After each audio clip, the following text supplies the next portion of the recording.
समंदर ना सही नदी तो होनी चाहिए, समुंदर ना सही नदी तो होनी चाहिए, शहर में जिंदगी कहीं तो होनी चाहिए।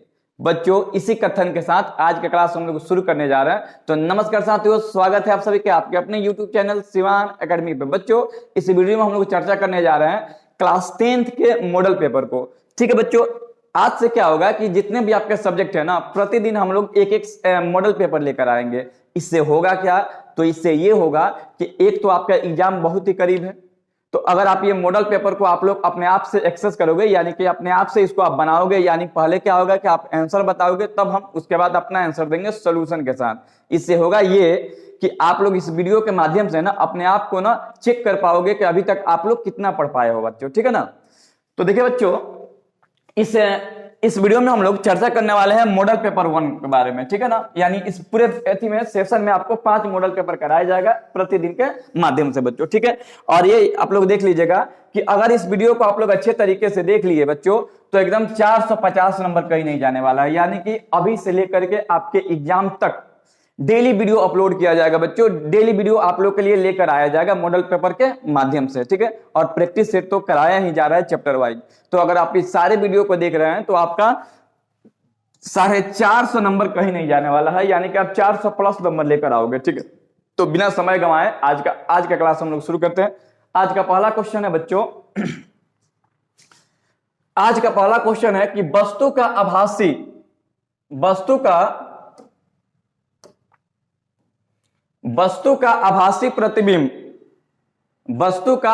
प्रतिबिंब बनता है, आपको बताना है समतल दर्पण में। ठीक है। समतल दर्पण में, चलिए जी, वस्तु का आभासी प्रतिबिंब बनता है, आपको बताना है। आपके सामने ऑप्शन है समतल दर्पण, उत्तल दर्पण, अवतल दर्पण की इनमें से सभी। तो बच्चों इस क्वेश्चन का जवाब दिया जाए कि आपका आंसर क्या होगा जी। क्वेश्चन है कि वस्तु का आभासी प्रतिबिंब, या आभासी का मतलब होता है बच्चों काल्पनिक। आपको बताना है कि किस किस दर्पण में आभासी प्रतिबिंब बनता है, यानी कि काल्पनिक प्रतिबिंब बनता है। ऑप्शन आपके सामने है समतल दर्पण, उत्तल दर्पण, अवतल दर्पण और इनमें से सभी। बच्चों जवाब दीजिए इस क्वेश्चन का कि काल्पनिक प्रतिबिंब किस में बनता है बच्चों।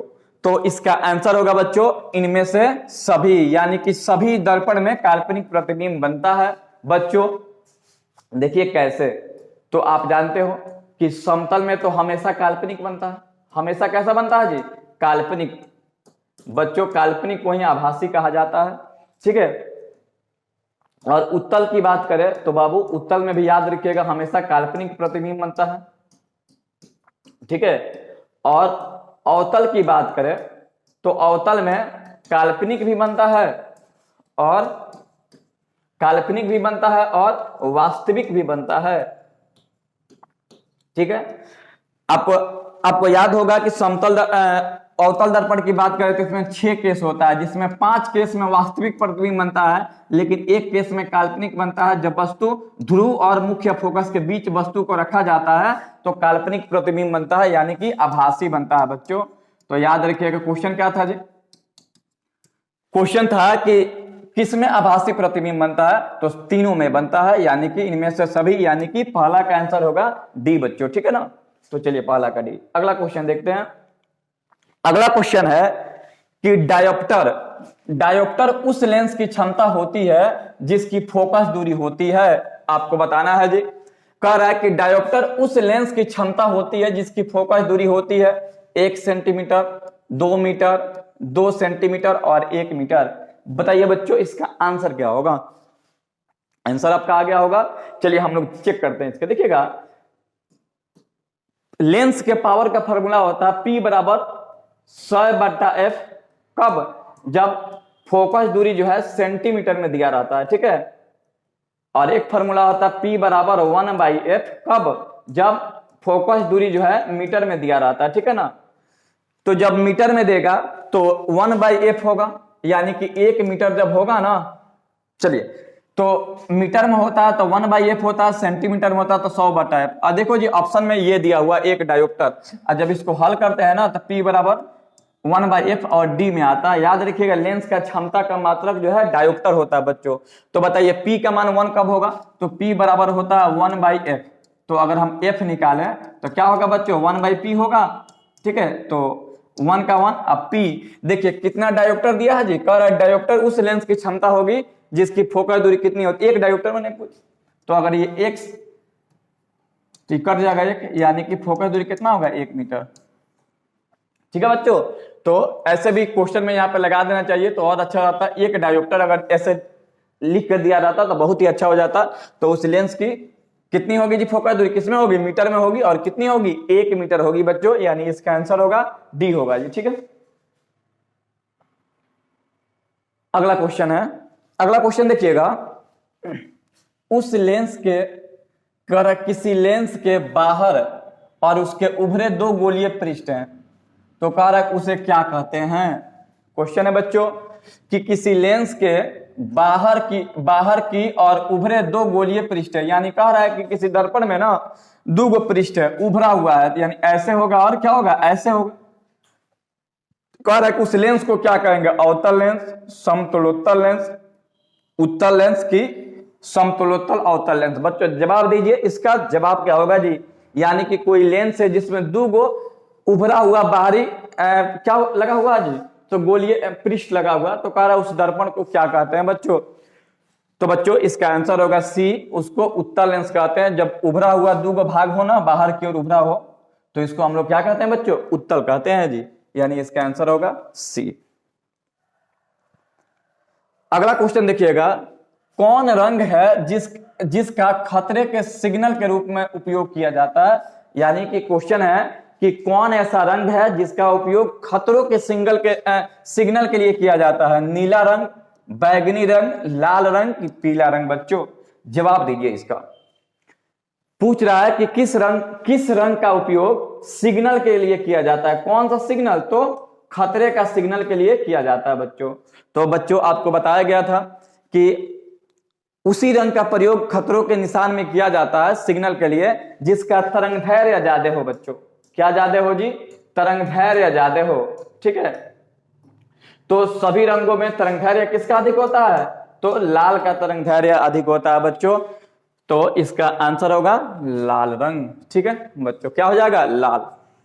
7600 से लेकर के या फिर 7800 से लेकर के 6400 के बीच होता है एंगस्ट्रॉम में। चलिए आगे बढ़ते हैं। प्रकाश के किस रंग के लिए तरंग दैर्घ्य अधिकतम होता है बच्चों, यानी पूछा है आपसे कि किस रंग का तरंग दैर्घ्य सबसे अधिक होता है, बैगनी का, हरा का, लाल का और पीला का। जवाब दीजिए बच्चों, आपको बताना है कि किस रंग का तरंग दैर्घ्य सबसे अधिक होता है बच्चों, तो याद रखिएगा लाल रंग। लाल रंग का तरंग दैर्घ्य जो है, तरंग दैर्घ्य क्या होता है, अधिक होता है। ठीक है, और बैगनी रंग का तरंग दैर्घ्य यानी कि लैम्डा जो है कम होता है बच्चों, यानी आपका आंसर क्या होगा जी, तो इसका आंसर होगा लाल रंग। लाल रंग का तरंग दैर्घ्य सबसे अधिक होता है बच्चों। ठीक है, अगला क्वेश्चन है, बताना है आपको बच्चों कि निकट दृष्टि दोष को दूर करने के लिए किस लेंस का व्यवहार किया जाता है। बच्चों आपको बताना है कि निकट दृष्टि दोष को दूर करने के लिए किस लेंस का उपयोग किया जाता है, उत्तल, अवतल, समतल की सभी। जवाब दीजिए जी कि उत्तल लेंस के उपचार के लिए निकट दृष्टि दोष को दूर करने के लिए किस लेंस का उपयोग किया जाता है बच्चों, तो इसका जवाब होगा अवतल लेंस। बच्चों करना क्या है कि आपको जो भी आंसर आ रहा है उसको कमेंट में आप लोग ABCD करके इसका जवाब दीजिए, और लास्ट में आप लोग चेक कीजिएगा कि आपको टोटल क्वेश्चन में कितना आप नंबर ला रहे हैं, यानी अगर 80 नंबर का हो रहा है तो आप कितना नंबर ला रहे हो ये आपको चेक करना है। ठीक है, यानी कि 80 बाई कितना हो रहा है ये आपको बताना है जी। ठीक है, तो इसका तो आंसर अवतल होगा। और वीडियो को आप लोग ज्यादा से ज्यादा शेयर कीजिए बच्चों। ठीक है, और चैनल पे आप नए हैं तो चैनल को सब्सक्राइब जरूर कीजिए। ठीक है, ये आपका स्नेह ही इस चैनल को और आगे बढ़ाएगा, और हम आपके लिए डेली ऐसा ही मेहनत करते रहेंगे जी। ठीक है, क्वेश्चन है कि किसी कुंडली का प्रतिरोध ज्ञात करने के लिए कौन सा सूत्र अप्लाई किया जाता है। R = VI, आर बराबर भी बाई आई, कि आर बराबर आई बाई भी, कि आर बराबर भी माइनस आई। आपको बताना है कि किसी कुंडली में प्रतिरोध कैसे निकाला जाता है, प्रतिरोध का फॉर्मूला बताना है बच्चों। जवाब दीजिए इसका, ठीक है। जैसे कि आप जानते हैं कि V बराबर होता है आई आर, तो अगर हम R निकाले तो V बाई आई होता है बच्चों, V बाई आई। कहीं अगर ऑप्शन में आपको दिखाई दे रहा है V बाई आई, वही आपका आंसर होगा बच्चों, ठीक है। तो देखिए तो कौन है जी, बताइए आंसर। तो बच्चों इसका आंसर होगा आर बराबर V बाई आई, यानी आंसर होगा B, ठीक है। चलिए बहुत सुंदर। हाँ जी, अगला क्वेश्चन है कि धातुओं में धारावाहक होते हैं। कह रहा है क्वेश्चन कि धातुओं में धारावाहक कौन होते हैं, यानी कि धातुओं में इलेक्ट्रॉन कैसे प्रवाहित होता है, ये आपको बताना है। प्रोटॉन, मुक्त इलेक्ट्रॉन, कोर इलेक्ट्रॉन, किनमें से कोई नहीं। बच्चों बताना है कि धातुओं में धारावाहक क्या होते हैं, किसके चलते धातुओं में करंट फ्लो करता है, आपको बताना है। तो बच्चों आंसर होगा फ्री इलेक्ट्रॉन, बोले तो मुक्त इलेक्ट्रॉन आंसर होगा जिसका, ठीक है।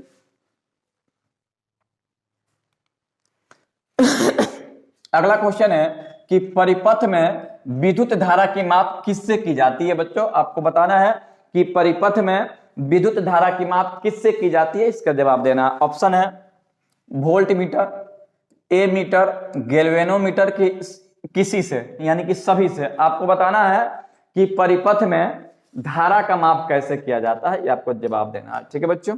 जवाब दीजिए इसका।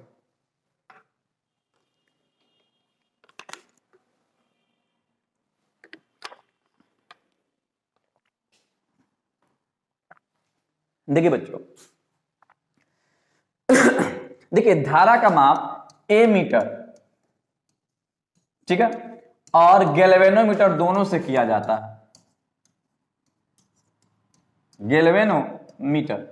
लेकिन यहां पे है क्या, यहां पे तो ऑप्शन में दोनों दे दिया है, यानी कि देखो ये तो गलत है और ये तो गलत है। अब बचा आपके सामने ये दोनों। अब दोनों में आप किसको आप सही करोगे, ये आपको करना है। तो देखिए उसके लिए तरीका क्या पता होगा। देखिए धारा ना ए मीटर से भी मापा जाता है और गैल्वेनोमीटर से मापा जाता है, लेकिन गैल्वेनोमीटर से ना अल्प धारा या क्षणिक धारा मापा जाता है। कौन सा धारा मापा जाता है बच्चों, क्षणिक धारा मापा जाता है। गैल्वेनोमीटर से क्षणिक धारा मापा जाता है। अगर ऑप्शन में एमीटर नहीं देता तो हम लोग गैल्वेनोमीटर कर देते हैं। बच्चों ध्यान दीजिएगा इस पे, अगर ऑप्शन में एमीटर नहीं दिया रहता तो गैल्वेनोमीटर हम लोग कर देते हैं, लेकिन जब दोनों दिया है और धारा पूछ रहा है बच्चों, तो हम लोग किस ऑप्शन के साथ जाएंगे, एमीटर के साथ जाएंगे। गैल्वेनोमीटर कब करेंगे बच्चों, जब आपसे पूछता है कि क्षणिक धारा किससे मापा जाता है, यानी कि इंडक्टिव करंट, ठीक है, प्रेरित धारा भी उसमें आता है। चलिए तो इसका आंसर हो जाएगा बी। अगला क्वेश्चन देखते हैं।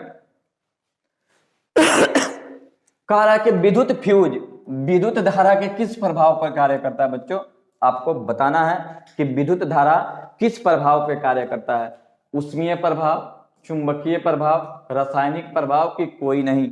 बच्चों जवाब दीजिए कि फ्यूज जो है विद्युत धारा के किस प्रभाव पर कार्य करता है। तो बच्चों इसका आंसर होगा ऊष्मीय प्रभाव। कौन से प्रभाव पर कार्य करता है फ्यूज, तो ऊष्मीय प्रभाव पर कार्य करता है। अगला क्वेश्चन है कि बैटरी से किस प्रकार की धारा प्राप्त होती है। बच्चों जवाब दीजिए इसका, बैटरी से किस प्रकार की धारा प्रवाहित होती है। और ये भी कंफ्यूजिंग वाला क्वेश्चन दिया है। दिष्ट धारा बोले तो डीसी, प्रत्यावर्ती धारा बोले तो एसी, कि ए और बी दोनों, किनमें से कोई नहीं। देखिए बच्चों ध्यान दीजिएगा, दिष्ट धारा बैटरी से ना हमेशा प्राप्त करने वाला जो धारा है बैटरी से हमेशा दिष्ट ही होता है, ठीक है ना। लेकिन बच्चों इससे हमेशा डीसी प्राप्त किया जाता है, ठीक है बच्चों। लेकिन अगर हम कुछ टेक्निकल इसमें परिवर्तन कर देना तो इससे एसी भी प्राप्त हो जाता है, ठीक है। अगर किट का प्रयोग कर दे तो इससे एसी भी, तो आप दोनों के साथ जाइए, यही सबसे बेस्ट आंसर दिखाई दे रहा है, यानी कि सी, ठीक है बच्चों। आगे बढ़ते हैं, एसी और डीसी पे जाइएगा, यानी कि सी इसका आंसर होगा। अगला क्वेश्चन देखिएगा। निम्नलिखित में कौन जैव मात्रा, निम्नलिखित में से कौन जैव मात्रा ऊर्जा स्रोत का उदाहरण है। जैव मात्रा, ठीक है, आपको बताना है कि कौन सा क्वेश्चन, कौन सा इसमें से ऑप्शन जो है जैव मात्रा ऊर्जा है, यानी कि आपको बताना है कि निम्नलिखित में से कौन जैव मात्रा ऊर्जा का स्रोत उदाहरण नहीं है, नहीं बता रहा है जी। देखिए जैव मात्रा का मतलब क्या होता है, ठीक है, जैव मात्रा का मतलब होता है कि वैसे ईंधन जिसमें जीव जंतुओं का अवशेष पाया जाता है, जैव मात्रा कहलाता है। ऑप्शन है लकड़ी, गोबर गैस, नाभिकीय ऊर्जा की कोयला। तो इन सब में जो होता है जीवों का अवशेष पाया जाता है, इसको छोड़ करके, किसको छोड़ करके, नाभिकीय ऊर्जा को छोड़ करके बच्चों, यानी आंसर की जगह सी नाभिकीय ऊर्जा बच्चों, ठीक है। अगला क्वेश्चन देखिए, अगला क्वेश्चन है कि निम्न में से कौन नवीकरणीय ऊर्जा है। नवीकरणीय ऊर्जा बच्चों, आपके पास ऑप्शन है कोयला, पेट्रोल, सौर ऊर्जा की प्राकृतिक गैस। आपको बताना है कि कौन सा ऊर्जा नवीकरणीय है, जवाब दीजिए इसका। देखिए बच्चों, नवीकरणीय का मतलब होता है कि वैसा एनर्जी जिसका रिसाइकलिंग बार बार हो सके, यानी कि वैसा ऊर्जा जो कभी समाप्त नहीं होना, उसे नवीकरणीय ऊर्जा कहते हैं। ऑप्शन है कोयला, कोयला तो कभी ना कभी समाप्त होगा, पेट्रोल भी समाप्त होगा, प्राकृतिक गैस जैसे एलपीजी, सीएनजी, ये तो खुदे समाप्त हो रहा है जी, देख रहे हैं दिन प्रतिदिन इसका भाव बढ़ते जा रहा है सिलेंडर का, ठीक है। तो आपका आंसर होगा सौर ऊर्जा। क्यों? क्योंकि ये सूर्य से प्राप्त होता है और धरती जब तक रहेगी तब तक ये एनर्जी मिलता रहेगा, ठीक है। आंसर क्या होगा इसका जी? सौर ऊर्जा। अगला क्वेश्चन देखिए, अगला क्वेश्चन है कि निम्नलिखित में कौन अवकारक है बच्चों। आपको बताना है कि अवकारक कौन है, ठीक है। ऑप्शन है H2, ये तो सब अवकारक ही दिया है, H2CO, O2 और H2 है। देखिए सबसे अच्छा अगर अवकारक करे ना तो सबसे अच्छा अवकारक CO होता है, कार्बन मोनोऑक्साइड, लेकिन देता कि कौन अवकारक नहीं है ना, तो आंसर हो जाता O2, क्योंकि सब में अवकारक का गुण पाया जाता है ऑक्सीजन को छोड़कर। तो ऑप्शन में अगर नहीं रहता तो ऑप्शन सी करते, लेकिन अगर इस क्वेश्चन पे जाइएगा तो सबसे अच्छा अवकारक कौन होता है? CO होता है बच्चों, ठीक है। तो चलिए आगे बढ़ते हैं जी। अगला क्वेश्चन, निम्नलिखित में से पीएच का कौन सा मान क्षारक विलयन का मान होता है। यानी आपको बताना है कि क्षारक विलयन का पीएच मान कितना होता है, 2, 7, 6 कि 13। जवाब दीजिए, बताइए कि क्षार का पीएच मान कितना होता है। तो बच्चों याद रखिएगा, क्षार का पीएच मान 7 से अधिक बोले तो 13, ठीक है। ऑप्शन में यही है 7 से अधिक 13, तो डी हो जाएगा आंसर इसका। 7 से अधिक जो भी रहता वही आंसर हो जाता। अगला क्वेश्चन है बच्चों कि निम्न में कौन सही है, आपको बताना है। फॉर्मूला है Na2CO3 × 5H2, दूसरा है Na2CO3 × 10H2, Na2CO3 × 7H2, Na2CO3 × 2H2। जवाब दीजिए, आपको बताना है कि कौन सा इसमें ऑप्शन सही है, यानी कि कौन जो है यौगिक बना सकता है। जवाब दीजिए, इसका सही बताना है जी, ठीक है।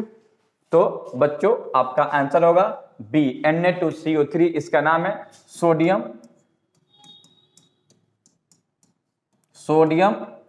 कार्बोनेट डेकाहाइड्रेट, कार्बोनेट डेकाहाइड्रेट है, ठीक है। आप इसको कर लेंगे डेकाहाइड्रेट,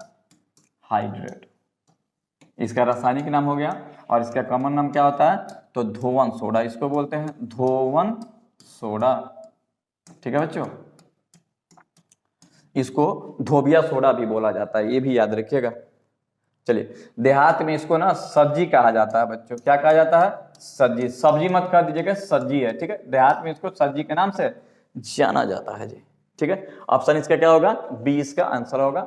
चलिए अगला क्वेश्चन, अगला क्वेश्चन है कि लिटमस रंजक बैगनी रंग का होता है, ठीक है। कह रहा है कि लिटमस का रंग जो है ना कैसा होता है, रंग तो बैगनी होता है बच्चों। लिटमस का रंग बैगनी होता है। कह रहा है कि जो निकाला जाता है, कह रहा है कि लिटमस किससे निकाला जाता है, ये आपको बताना है।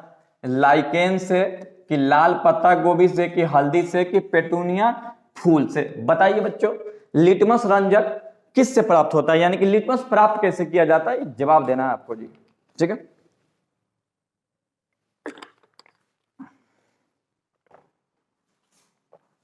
तो बच्चों आपका आंसर होगा लाइकेन से। लिटमस रंजक किससे प्राप्त किया जाता है जी? लाइकेन से प्राप्त किया जाता है। अगला क्वेश्चन, अगला क्वेश्चन है कि शुष्क बुझा हुआ चूना पर क्लोरीन गैस की क्रिया कराने से कौन सा पदार्थ बनता है बच्चों। कह रहा है कि शुष्क बुझा हुआ चूना है, शुष्क बुझा हुआ चूना का फॉर्मूला होता है CaOH का होल ट्वाइस। पहले इसका जवाब दीजिए आप लोग, विरंजक चूर्ण बनेगा कि कैल्शियम कार्बोक्लोराइड बनेगा कि हाइड्रोक्लोरिक अम्ल बनेगा कि जल बनेगा, जवाब दीजिए इसका। तो बच्चों इसका जवाब होगा कि बुझा हुआ चूना पर क्लोरीन गैस समथिंग टेम्परेचर पे गर्म करते हैं तो ये बनता है CaOCl इंटू Cl बनता है बच्चों, यानी कि विरंजक चूर्ण बनता है, विरंजक चूर्ण बनता है। बच्चों आप लोग सभी का आंसर कॉपी में नोट डाउन करते भी रहेंगे और आप लोग कमेंट में इसका जवाब भी देते रहेंगे कि कितना सही हो रहा है। लास्ट में आप लोग चेक करेंगे कि आपका आउट ऑफ 80 जो होता है कितना आपका आंसर सही हो रहा है बच्चों, ठीक है। और वीडियो को आप लोग ज्यादा से ज्यादा देखते भी रहिए और थोड़ा सा इसको शेयर भी करते रहिए क्योंकि ये वीडियो और लोगों के पास भी अच्छे तरीके से पहुंच सके बच्चों। तो देखिए क्या बन रहा है, विरंजक चूर्ण, तो इसका आंसर क्या होगा, विरंजक चूर्ण हो जाएगा, ठीक है, यानी कि ब्लीचिंग पाउडर। अगला क्वेश्चन है सोडियम क्लोराइड का पीएच मान कितना होता है बच्चों, जवाब देना है जी। सोडियम क्लोराइड ऑप्शन, चलिए ठीक है। देखिए आप जानते हो कि सोडियम क्लोराइड कैसा होता है जी बच्चों, तो सोडियम क्लोराइड उदासीन होता है और उदासीन का पीएच मान कितना होता है, जवाब दीजिए पहले आप लोग, उसके बाद हम बताते हैं।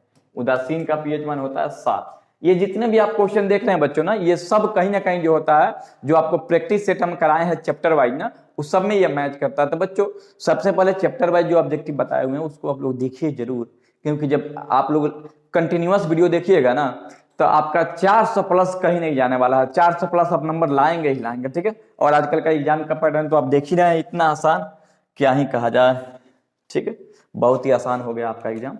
चलिए बच्चों, और जब आप इस वीडियो के साथ जुड़े रहेंगे तो एग्जाम चाहे कोई भी हो आसान तो होना ही होना है बच्चों, ठीक है। अगला क्वेश्चन है कि नीला थोथा का रासायनिक सूत्र क्या होता है बच्चों। नीला थोथा यानी कि नीला थोथा है, आपको बताना है कि इसका फॉर्मूला क्या होता है। ऑप्शन है CuSO4 into 7H2, CuSO4 into 5H2, CuSO4 into 4H2, CuSO4 into 10H2, जवाब दीजिए जी। नीला थोथा का फॉर्मूला क्या होता है बच्चों, तो नीला थोथा का फॉर्मूला होता है CuSO4 इंटू 5H2, यानी आंसर हो जाएगा बी, ठीक है बच्चों। चलिए आप भी अपने आप को एक्सेस कर लीजिए, देखिए जांचिए कि आप कहां तक पढ़े हैं, क्या आपका पढ़ने का रिजल्ट आ रहा है। अगर कोई भी दिक्कत आ रहा है तो वीडियो इस चैनल पे एकदम जुड़ जाइए और आप पूरा 100 पे 100 लेकर आइए बाबू।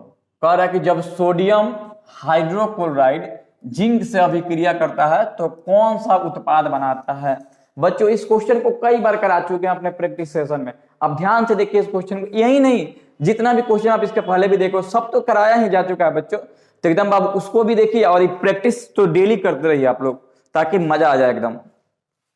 कह रहा है कि जब सोडियम धातु को, सोडियम हाइड्रोक्साइड को, तो ये है सोडियम हाइड्रोक्साइड NaOH, कह रहा है कि जिंक धातु से अभिक्रिया कर रहा है, तो आपको बोले थे ना कि जब भी धातु जो है साल्ट से अभिक्रिया करे, सॉरी जब भी धातु जो है क्षार से अभिक्रिया करेगा तो साल्ट बनाता है, तो क्या बनाएगा Na2ZnO2, और क्या उत्पन्न करेगा तो हाइड्रोजन गैस। याद रखिएगा अम्ल हो या क्षार हो, ठीक है, जब धातु से अभिक्रिया करेगा बच्चों तो अधिकांश केस में साल्ट बनाता है, यानी कि लवण बनाता है और H2 गैस रिलीज करता है बच्चों, और यहां पर भी वही हो रहा है। सोडियम जिंकेट इसको बोलते हैं, सोडियम जिंकेट, यानी क्या बना रहा है जी Na2ZnO2 बनाएगा और हाइड्रोजन गैस उत्पन्न करेगा बच्चों। ऑप्शन देखा जाइए कहां है जी ऑप्शन, तो ये है Na2ZnO2 प्लस H2, बाकी सारा ऑप्शन जो है एकदम गलत है, यानी कि आपका आंसर होगा बी। अगला क्वेश्चन देखिएगा, पीतल, बताना है बच्चों कि पीतल क्या है, धातु है, अधातु है, मिश्र धातु है, उपधातु है, जवाब दीजिए बच्चों।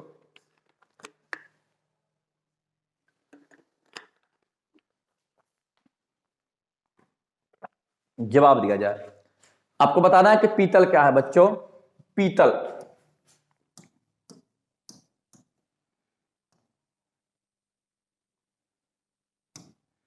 पीतल को काफी शुद्ध माना जाता है, सोना चांदी के बाद इसी का स्थान आता है बच्चों। आप लोग देखे होंगे कि शादी ब्याह में पीतल का हंडा जरूर चढ़ाया जाता है, ठीक है, एकदम शुद्ध इसको माना जाता है। चलिए ब्रास, पीतल। बच्चों देखो पीतल ना दो धातुओं से मिलकर बना होता है, कॉपर और जिंक। किससे मिलकर बना होता है? कॉपर और जिंक से। 60% होता है और ये 40% होता है। कहीं कहीं 50-50% दिया रहता है, लेकिन आप ये याद रखेंगे कॉपर और जिंक से मिलकर के बना होता है क्या? तो पीतल। तो पीतल क्या है बच्चों? पीतल है मिश्र धातु। आप पढ़े होंगे मिश्र धातु का डिफिनीशन कि जब दो या दो से अधिक धातुएं एक निश्चित अनुपात में आपस में संयोग करती है तो किसका निर्माण करती है जी? तो निर्माण करती है बच्चों मिश्र धातु का। तो ऑप्शन क्या होगा? मिश्र धातु। अगला क्वेश्चन देखिएगा। अगला क्वेश्चन है कि ब्रोमीन अधातु किस अवस्था में होता है? बड़ा ही सुंदर क्वेश्चन है। यह जो सेट बनाए थे इसके पहले उसमें भी था। ये कह रहा है कि ब्रोमीन किस अवस्था में पाया जाता है? ठोस में पाया जाता है, गैस में पाया जाता है कि द्रव में, कि इनमें से कोई नहीं? जवाब दीजिए कि ब्रोमीन किस अवस्था में पाया जाता है बच्चों? जवाब दिया जाए तो ब्रोमीन जो है लिक्विड अवस्था में पाया जाता है। तो आपका आंसर क्या होगा जी? आपका आंसर होगा सी। अगला क्वेश्चन देखिएगा। अगला क्वेश्चन है कि निम्न में से किस हाइड्रोकार्बन में त्रिबंध पाया जाता है? त्रिबंध, जैसे कि आप जानते हैं कि हाइड्रोकार्बन का 3 गो जो है बाल बच्चा होता है। ऐसे तो हाइड्रोकार्बन दो प्रकार का होता है। संतृप्त, संतृप्त का मतलब होता है एल्केन, ठीक है, और असंतृप्त का मतलब होता है एल्कीन। इनमें डबल बॉन्ड होता है कार्बन के बीच। और ये होता है एल्काइन। एल्काइन, इसमें कार्बन कार्बन के बीच ट्रिपल बॉन्ड पाया जाता है। इसमें कार्बन कार्बन के बीच सिंगल बॉन्ड पाया जाता है बच्चों, ठीक है। तो करना क्या है बच्चों? आपको बताना है कि किसमें त्रिबंध पाया जाएगा, यानी कि ट्रिपल बॉन्ड किसमें आएगा। ट्रिपल बॉन्ड का मतलब होता है एल्काइन। आपको बताना है CH4, C2H6 की C3H4 की C3H8। जवाब देखिए इसका। तो इसका जवाब आप लोग दीजिए, तब तक इसको देखते हैं। एल्केन का फॉर्मूला होता है CnH2n+2। एल्केन का होता है CnH2n, ठीक है, और एल्काइन का होता है CnH2n-2। बच्चों इस फॉर्मूला को ध्यान से समझिए। एल्केन में क्या होता है, एल्केन को समझिएगा। एल्केन में होता है क्या है कि जितना कार्बन होगा ना उसमें हाइड्रोजन की संख्या दुगुना से ना 2 अधिक होगी। अगर एल्कीन की बात करें तो कार्बन जितना होगा ना उससे दुगुना जो है हाइड्रोजन होगा। देखो अगर कार्बन है तो इसमें हाइड्रोजन कितना होगा? 2n होगा, यानी कि अगर कार्बन 4 होगा तो हाइड्रोजन 8 होगा। इसमें देखो जितना कार्बन होगा ना दुगुना से 2 हाइड्रोजन कम होगा। अगर मान लेते हैं कि 2 कार्बन है तो 2 दूना 4 हाइड्रोजन होना चाहिए, 2 घटा दीजिएगा तो अगर कार्बन 2 है तो हाइड्रोजन भी 2 हो जाएगा। ऐसे करके होता है, ठीक है। आइए चेक करते हैं। यहां पर देखो कार्बन यहाँ पे 1 है। देखिए बच्चों ध्यान दीजिए, एकदम मजा आ जाएगा आपको। देखिए यहाँ पे कार्बन 1 है तो हाइड्रोजन कितना है? दुगुना से देखो 2 अधिक है। 1 का दुगुना करोगे तो 2 और 2 जोड़िएगा तो 4, यानी कि इसमें कार्बन जितना है ना उससे दुगुना से 2 अधिक कार्बन है, यानी कि ये एल्केन है ये, ठीक है। एल्केन क्या है बच्चों? ये एल्केन है। और आप जानते हो कि एल्केन में कौन सा बॉन्ड पाया जाता है? सिंगल सिंगल बॉन्ड पाया जाता है कार्बन के बीच। अब इसमें देखो इसमें दुगुना कार्बन है, 2 कार्बन है और इसमें हाइड्रोजन है 6, यानी कि 2 दूना 4, 2 दूना 4 और +2। इसमें भी दुगुना से 2 अधिक है, यानी कि ये भी एल्केन है। इसके बीच भी कौन सा बॉन्ड पाया जाएगा? तो सिंगल बॉन्ड पाया जाएगा बच्चों। तीसरा देखिए, तीसरा क्या है कि C3 है और इसमें हाइड्रोजन चेक करो तो 3 अगर दुगुना होता है तो 3 दूना 6, लेकिन 6 नहीं है 4 है, यानी कि इसमें से 2 कमी है। 2 कमी है तो ये हो जाएगा एल्काइन, और एल्काइन होगा तो इसी में डबल ट्रिपल बॉन्ड होगा, यानी कि कार्बन कार्बन के बीच त्रिबंध होगा, ठीक है। और तीसरा देखिएगा, तीसरा देखिएगा कि C3H8, यानी कि इसमें कार्बन है 3 तो हाइड्रोजन चेक करें तो 3 दूना 6 और 2 को जोड़ा, ये भी है एल्केन। बच्चों इसमें भी कौन सा बॉन्ड पाया जाएगा? सिंगल बॉन्ड पाया जाएगा बच्चों, यानी आपका आंसर क्या होगा सही? तो बच्चों आपका आंसर सही होगा ये C नंबर, C3H4, यानी कि इसको हम लोग कहते हैं प्रोपाइन। प्रोपाइन कहेंगे बच्चों, ठीक है। नाम भी इसका आप लोग याद रखिएगा। ऑप्शन इसका सी हो जाएगा, त्रिबंध बताना है जी। अगला क्वेश्चन देखिएगा कि चीनी का रासायनिक सूत्र क्या होता है। चीनी, चलिए बच्चों जवाब दीजिए इसका कि चीनी का रासायनिक सूत्र क्या होता है। C3COOH, C2H12O6 कि C12H22O11 कि CH3CHO। बताइए, जवाब दीजिए, चीनी का रासायनिक सूत्र क्या होता है। तो बच्चों चीनी का रासायनिक सूत्र होता है C12H22O11। एक और क्वेश्चन का जवाब दीजिए कि चीनी को और किस नाम से जाना जाता है। बताइए, जवाब दीजिए कि चीनी को और किस नाम से जाना जाता है। तो याद रखिएगा, इसको शर्करा तो कहा ही जाता है और इसको सुक्रोज भी कहा जाता है। शुक्राणु मत याद रखिएगा बच्चों, सुक्रोज याद रखिएगा, ठीक है। चलिए, और चीनी याद रखिएगा किसका समूह है। तो ये कार्बोहाइड्रेट का समूह होता है, कार्बोहाइड्रेट, ठीक है। चलिए आगे देखते हैं, यानी इसका आंसर होगा सी। अगला क्वेश्चन देखिएगा कि हीलियम परमाणु के बाहरी कक्षा में कितने इलेक्ट्रॉन होते हैं। हीलियम, ये He है जी, ठीक है। कह रहा है कि इसके बाहरी कोश में कितना इलेक्ट्रॉन होता है। 1, 2, 3 और 4। जवाब दीजिए बच्चों। चलिए कितना होगा इसका आंसर देखिएगा। हीलियम का परमाणु संख्या होता है 2। अगर इलेक्ट्रॉनिक विन्यास लिखे तो 1s2। तो इसका वैलेंस सेल कितना होगा 2, यानी कि इसका बाहरी सेल में कितना इलेक्ट्रॉन होगा बच्चों। तो 2 इलेक्ट्रॉन होगा, ठीक है। और इसका कोई वैलेंसी पूछे कितना होगा बच्चों, तो इसका वैलेंसी बच्चों 0 होगा। क्यों? क्योंकि हीलियम जो है इनॉट गैस है, इनॉट गैस है, यानी कि निष्क्रिय गैस है बच्चों, ठीक है। आंसर भी होगा। अब देखिए, अब क्वेश्चन जो है बायोलॉजी का शुरू हो गया। तो बायोलॉजी को क्वेश्चन को हम थोड़ा सा स्लाइड अप करेंगे, इसको हटाएंगे और बाद में जैसे ही पूरा फिजिक्स और केमिस्ट्री मेरा क्लियर हो जाएगा तो बायो वाले सर आएंगे और इसका आंसर आपको कराएंगे, ठीक है। और आप लोग इसको करेंगे, ठीक है ना।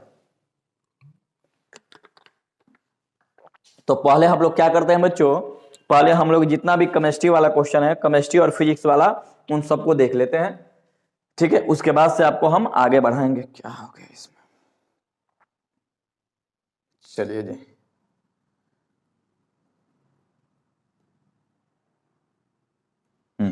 चलिए आगे करते हैं इसको, जितना भी क्वेश्चन है। चलिए ये सब आप लोग बाद में कीजिएगा।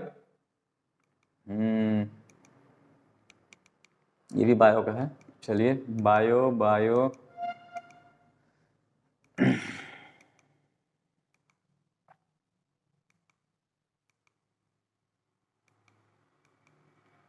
चलिए, कह रहा है कि फ्लेमिंग के वाम हस्त नियम से तर्जनी जो होती है किसकी संकेत देती है। कह रहा है कि फ्लेमिंग का वाम हस्त, ठीक है। फ्लेमिंग ने बताया था कि जब हम अपने बाएं हाथ की 3 अंगुलियां माध्यमा, तर्जनी और अंगूठा, ये मान लेते हैं कि अंगूठा है, ठीक है, अंगूठा है, ये है तर्जनी और ये है माध्यमा। तो आपसे पूछा गया है कि बताइए कि फ्लेमिंग के वाम हस्त नियम में तर्जनी किसका संकेत करता है। चालक पर आरोपित विद्युत वाहक बल की दिशा, चुंबकीय क्षेत्र की दिशा, कि चालक में प्रवाहित विद्युत धारा की दिशा, कि इनमें से कोई नहीं। जवाब दीजिए कि कौन सा आंसर सही होगा। तर्जनी किसका संकेत देता है बच्चों। तो बच्चों आपका आंसर होगा क्षेत्र की जानकारी देता है तर्जनी, यानी कि चुंबकीय क्षेत्र की जानकारी देता है। और ये बहुत ही अच्छा क्वेश्चन भी है कि फ्लेमिंग का लेफ्ट हैंड रूल या राइट हैंड रूल क्या होता है, बाम हस्त और दाएं हस्त नियम क्या होता है, इसको आपको बताना। इसका आंसर क्या होगा बच्चों, बी होगा। चलिए आगे बढ़ते हैं। कह रहा है कि निम्न में कौन सा यौगिक ईंधन के रूप में इस्तेमाल किया जाता है बच्चों। आपको बताना है कि बताइए कि किसका उपयोग ईंधन के रूप में किया जाता है। ऑप्शन है इथेनॉल, प्रोपेनॉल, इथेनोइक अम्ल, की इनमें से सभी। बच्चों बताइए कि किसका उपयोग ईंधन के रूप में किया जाता है। जवाब दीजिए इसका, ठीक है, जवाब दिया जाए। तो बच्चों इसका आंसर होगा इथेनॉल, ठीक है। सी इसका फॉर्मूला होता है C2H5OH, इथेनॉल है इथेनॉल का उपयोग ईंधन के रूप में किया जाता है, आग इसमें आसानी से लगता है जी इन सब के अपेक्षा। ऐसे तो प्रोफेनॉल भी हो सकता है क्योंकि अल्कोहल श्रेणी का ही सदस्य है, अल्कोहल में ईंधन का गुण पाया जाता है बच्चों। लेकिन अगर यहाँ पे इथेनॉल लेकिन अम्ल दे दिया इसलिए ये नहीं हो रहा है, ना तो इनमें से सभी हम कर देते, ठीक है ना बच्चों। अगर देखिए सब अल्कोहल में आ जाता ना तो लेकिन इथेनॉल है लेकिन यहाँ पे अम्ल जुड़ गया तो इसलिए ये सभी नहीं हो रहा है। खाली अगर ये रहता ना तो सब एक ही हो गया, तो इनमें से हम सभी कर देते, ठीक है। लेकिन फिलहाल के लिए हम लोग किस पे जाएंगे, ए पर जाएंगे। चलिए अगला क्वेश्चन देखिएगा, कौन सा पदार्थ लाल लिटमस को नीला करता है। कह रहा है कि लाल कोई लिटमस पत्र है, लाल को नीला कौन करता है बच्चों, जवाब देना है जी। लाल लिटमस को नीला अम्ल करता है, क्षार करता है कि लवण के इनमें से कोई नहीं, जवाब दीजिए बच्चों इसका। तो याद रखिएगा लाल लिटमस को नीला कौन करता है, तो क्षार करता है, क्योंकि अम्ल तो लाल करने की अतिरिक्त। तो बच्चों आप या ऑप्शन क्या होगा आपका ऑप्शन सही होगा ये क्षार। क्षार जो है लाल लिटमस पत्र को क्या करता है जी, नीला कर देता है बच्चों। अगला क्वेश्चन देखिएगा, अगला क्वेश्चन है कि नई कार्तीय चिन्ह परिपाटी के अनुसार दर्पण के सामने रखे गए बिंब की दूरी ली जाती है। कह रहा है कि कार्तीय तल में जो बिंब का मतलब हो गया यहाँ पे प्रतिबिंब, मत याद रखिएगा, बिंब का मतलब है वस्तु। कह रहा है कि वस्तु दूरी को किस में लिया जाता है, धनात्मक लिया जाता है कि ऋणात्मक लिया जाता है, कि कभी धनात्मक कभी ऋणात्मक, कि कोई नहीं। जवाब दीजिए बच्चों, ये है कार्तीय तल, इधर वाला पॉजिटिव भाग इधर वाला निगेटिव भाग, ये है बाएं और ये है दाएं। जवाब दीजिए बच्चों। तो बच्चों इसका आंसर क्या होगा, वस्तु को हमेशा आप दर्पण को ऐसे ही रखते हो ना, तो वस्तु को हमेशा आप बाएं साइड ही रखते हो, और बाएं साइड कहीं भी दूरी ले लो u जो है हमेशा निगेटिव होगा। बिंब की दूरी यानी कि वस्तु की दूरी हमेशा निगेटिव, बिंब दूरी ली जाती है, बिंब का मतलब वस्तु यहाँ पे, तो हमेशा याद रखिएगा ऋणात्मक लिया जाता है बच्चों, ऋणात्मक। लेकिन प्रतिबिंब कहता है तो ये कभी ऋणात्मक कभी धनात्मक हो जाता है। खाद्य पदार्थ के डिब्बों पर जिंक के बजाय टीन के लेप होता है, क्यों। देखिएगा बच्चों, आप लोग रसगुल्ला का डिब्बा देखे होंगे, पहले ऑप्शन देख लेते हैं उसके बाद आगे बढ़ते हैं। टीन के अपेक्षा जिंक महंगा होता है, कि टीन के अपेक्षा जिंक का गलनांक अधिक होता है, कि टीन की अपेक्षा जिंक अधिक क्रियाशील होता है, कि टीन के अपेक्षा जिंक कम क्रियाशील होता है।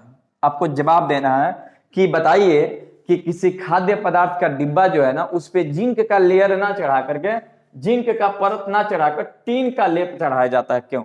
आप लोग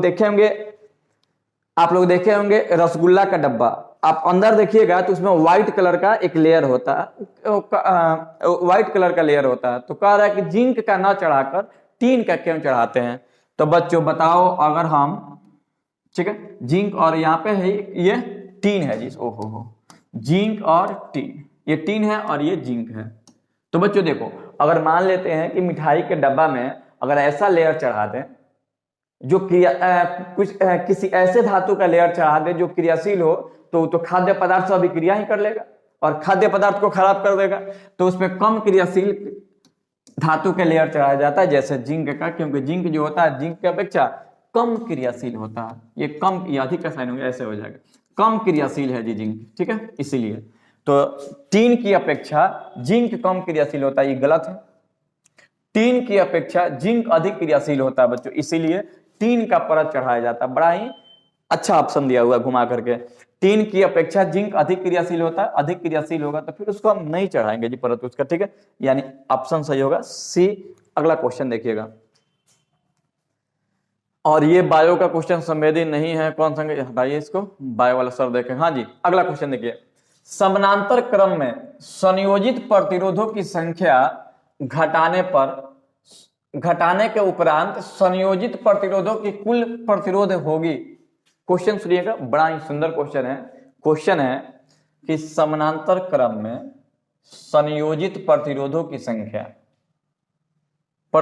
संख्या घटाने से उपरांत संयोजित प्रतिरोधों की कुल प्रतिरोध क्या होगी, बढ़ेगा, घटेगा, कि अपरिवर्तित रहेगा, कि इनमें से कोई नहीं। देखिए बाबू, समानांतर क्रम की बात करें ना, तो समानांतर क्रम में समतुल्य प्रतिरोध निकालने का फॉर्मूला होता है R इक्विवेलेंट बराबर होता है 1/r1 plus 1/r2 plus 1/r3 plus dot dot dot rn। लेकिन अगर सुनिए, अगर समान मान के प्रतिरोध दिया हो ना, तो उसका इक्विवेलेंट निकालने का फॉर्मूला क्या होता है? तो इक्विवेलेंट निकालने का फॉर्मूला होता है कि r/n होता है। तो कह रहा है देखिए, अब r जितना ही छोटा होगा उतना ही ये वैल्यू बढ़ेगा। तो क्योंकि अब देखो जी, r इक्विवेलेंट जो है क्या होगा? इनवर्सली प्रोपोर्शनल होगा प्रतिरोधों के, यानी कि जितना ज्यादा प्रतिरोध लगाओगे उसका वैल्यू उतना ही कम प्राप्त होगा। तो बच्चों देखो, तो कह रहा है कि बताइए कि प्रतिरोधों की संख्या घटाने पर, प्रतिरोध की संख्या घटाएंगे तो उसके कुल प्रतिरोध के मान पर क्या प्रभाव पड़ेगा? तो कमी आएगी बच्चों, ठीक है। नहीं, कह रहा है कि प्रतिरोधों की संख्या घटाएंगे। देखो हाई जितना घटेगा ये हाई बढ़ेगा। तो जब हम लोग कमी करेंगे ना, तो कमी करने से क्या होगा बच्चों? कमी करने से क्या होगा कि आप प्रतिरोध की संख्या कमी करोगे तो उसके कुल प्रतिरोध के मान में क्या होगी? वृद्धि होगी, यानी कि बढ़ोतरी होगी। ऑप्शन होगा ए। और अगला क्वेश्चन आपके सामने ये रहा, जवाब दीजिए जी। बताइए।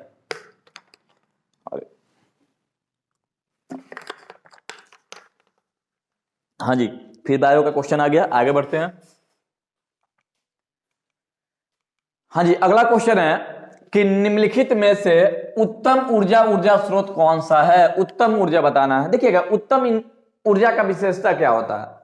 उत्तम ऊर्जा उसको कहते हैं जिसको, सबसे पहले तो उत्तम ईंधन वो होता है जिसका ज्वलन ताप कम हो। इसका विशेषता पहले सुन लीजिए कुछ का। ज्वलन ताप कम हो, ज्वलन ताप कम होना चाहिए। दूसरा कि जलने पर धुआं कम देना चाहिए। क्या कम देना चाहिए जी? धुआं नहीं देना चाहिए, धुआं रहित होना चाहिए। तीसरा कि सस्ता होना चाहिए, रख रखाव आसान होना चाहिए, ये सब होना चाहिए। पहले ये दो मेजर फैक्टर है कि धुआं रहित होना चाहिए ईंधन को, और कम जो होता है ज्वलन ताप होना चाहिए। तीसरा कि जलाने पर अधिक ऊर्जा देना चाहिए। ऐसा नहीं कि जलाइए ऊर्जा एकदम पुआल की तरह हो कि जला खत्म हो गया, ऐसा नहीं होना चाहिए। ऑप्शन है कोयला, लकड़ी, पेट्रोलियम की बायोमास, ठीक है। कह रहा है कि बताइए उत्तम ऊर्जा स्रोत कौन है? तो बच्चों देखिए, ऐसे तो देखा जाए तो ये सभी ऊर्जा कहीं ना कहीं बायोमास का उदाहरण है, लेकिन आप लोग देखिए, अगर पेट्रोलियम की बात, बायोमास में कोयला भी आ जाएगा और लकड़ी भी आ जाएगा। तो बच्चों आप लोग क्या होगा? पेट्रोलियम के साथ जाएंगे। पेट्रोलियम में होता क्या है बच्चों? पेट्रोलियम का ना ज्वलन ताप बहुत ही कम होता है और जलने के बाद उष्मा बहुत ही देता है और वो धुआं रहित होता है। तो उत्तम ईंधन में पेट्रोलियम ही जाएगा, जैसे डीजल है, पेट्रोल। सी नंबर ऑप्शन के साथ आप जाएंगे, ठीक है। अगला क्वेश्चन देखिए, कह रहा कि सल्फर परमाणु की बाह्यतम कक्षा में इलेक्ट्रॉनों की संख्या कितनी होती है? आपको बताना है कि सल्फर परमाणु की बाहरी कक्षा में इलेक्ट्रॉनों की संख्या कितनी होती है। जवाब दीजिए बच्चों, 4, 5, 6 और 7। जवाब दीजिए।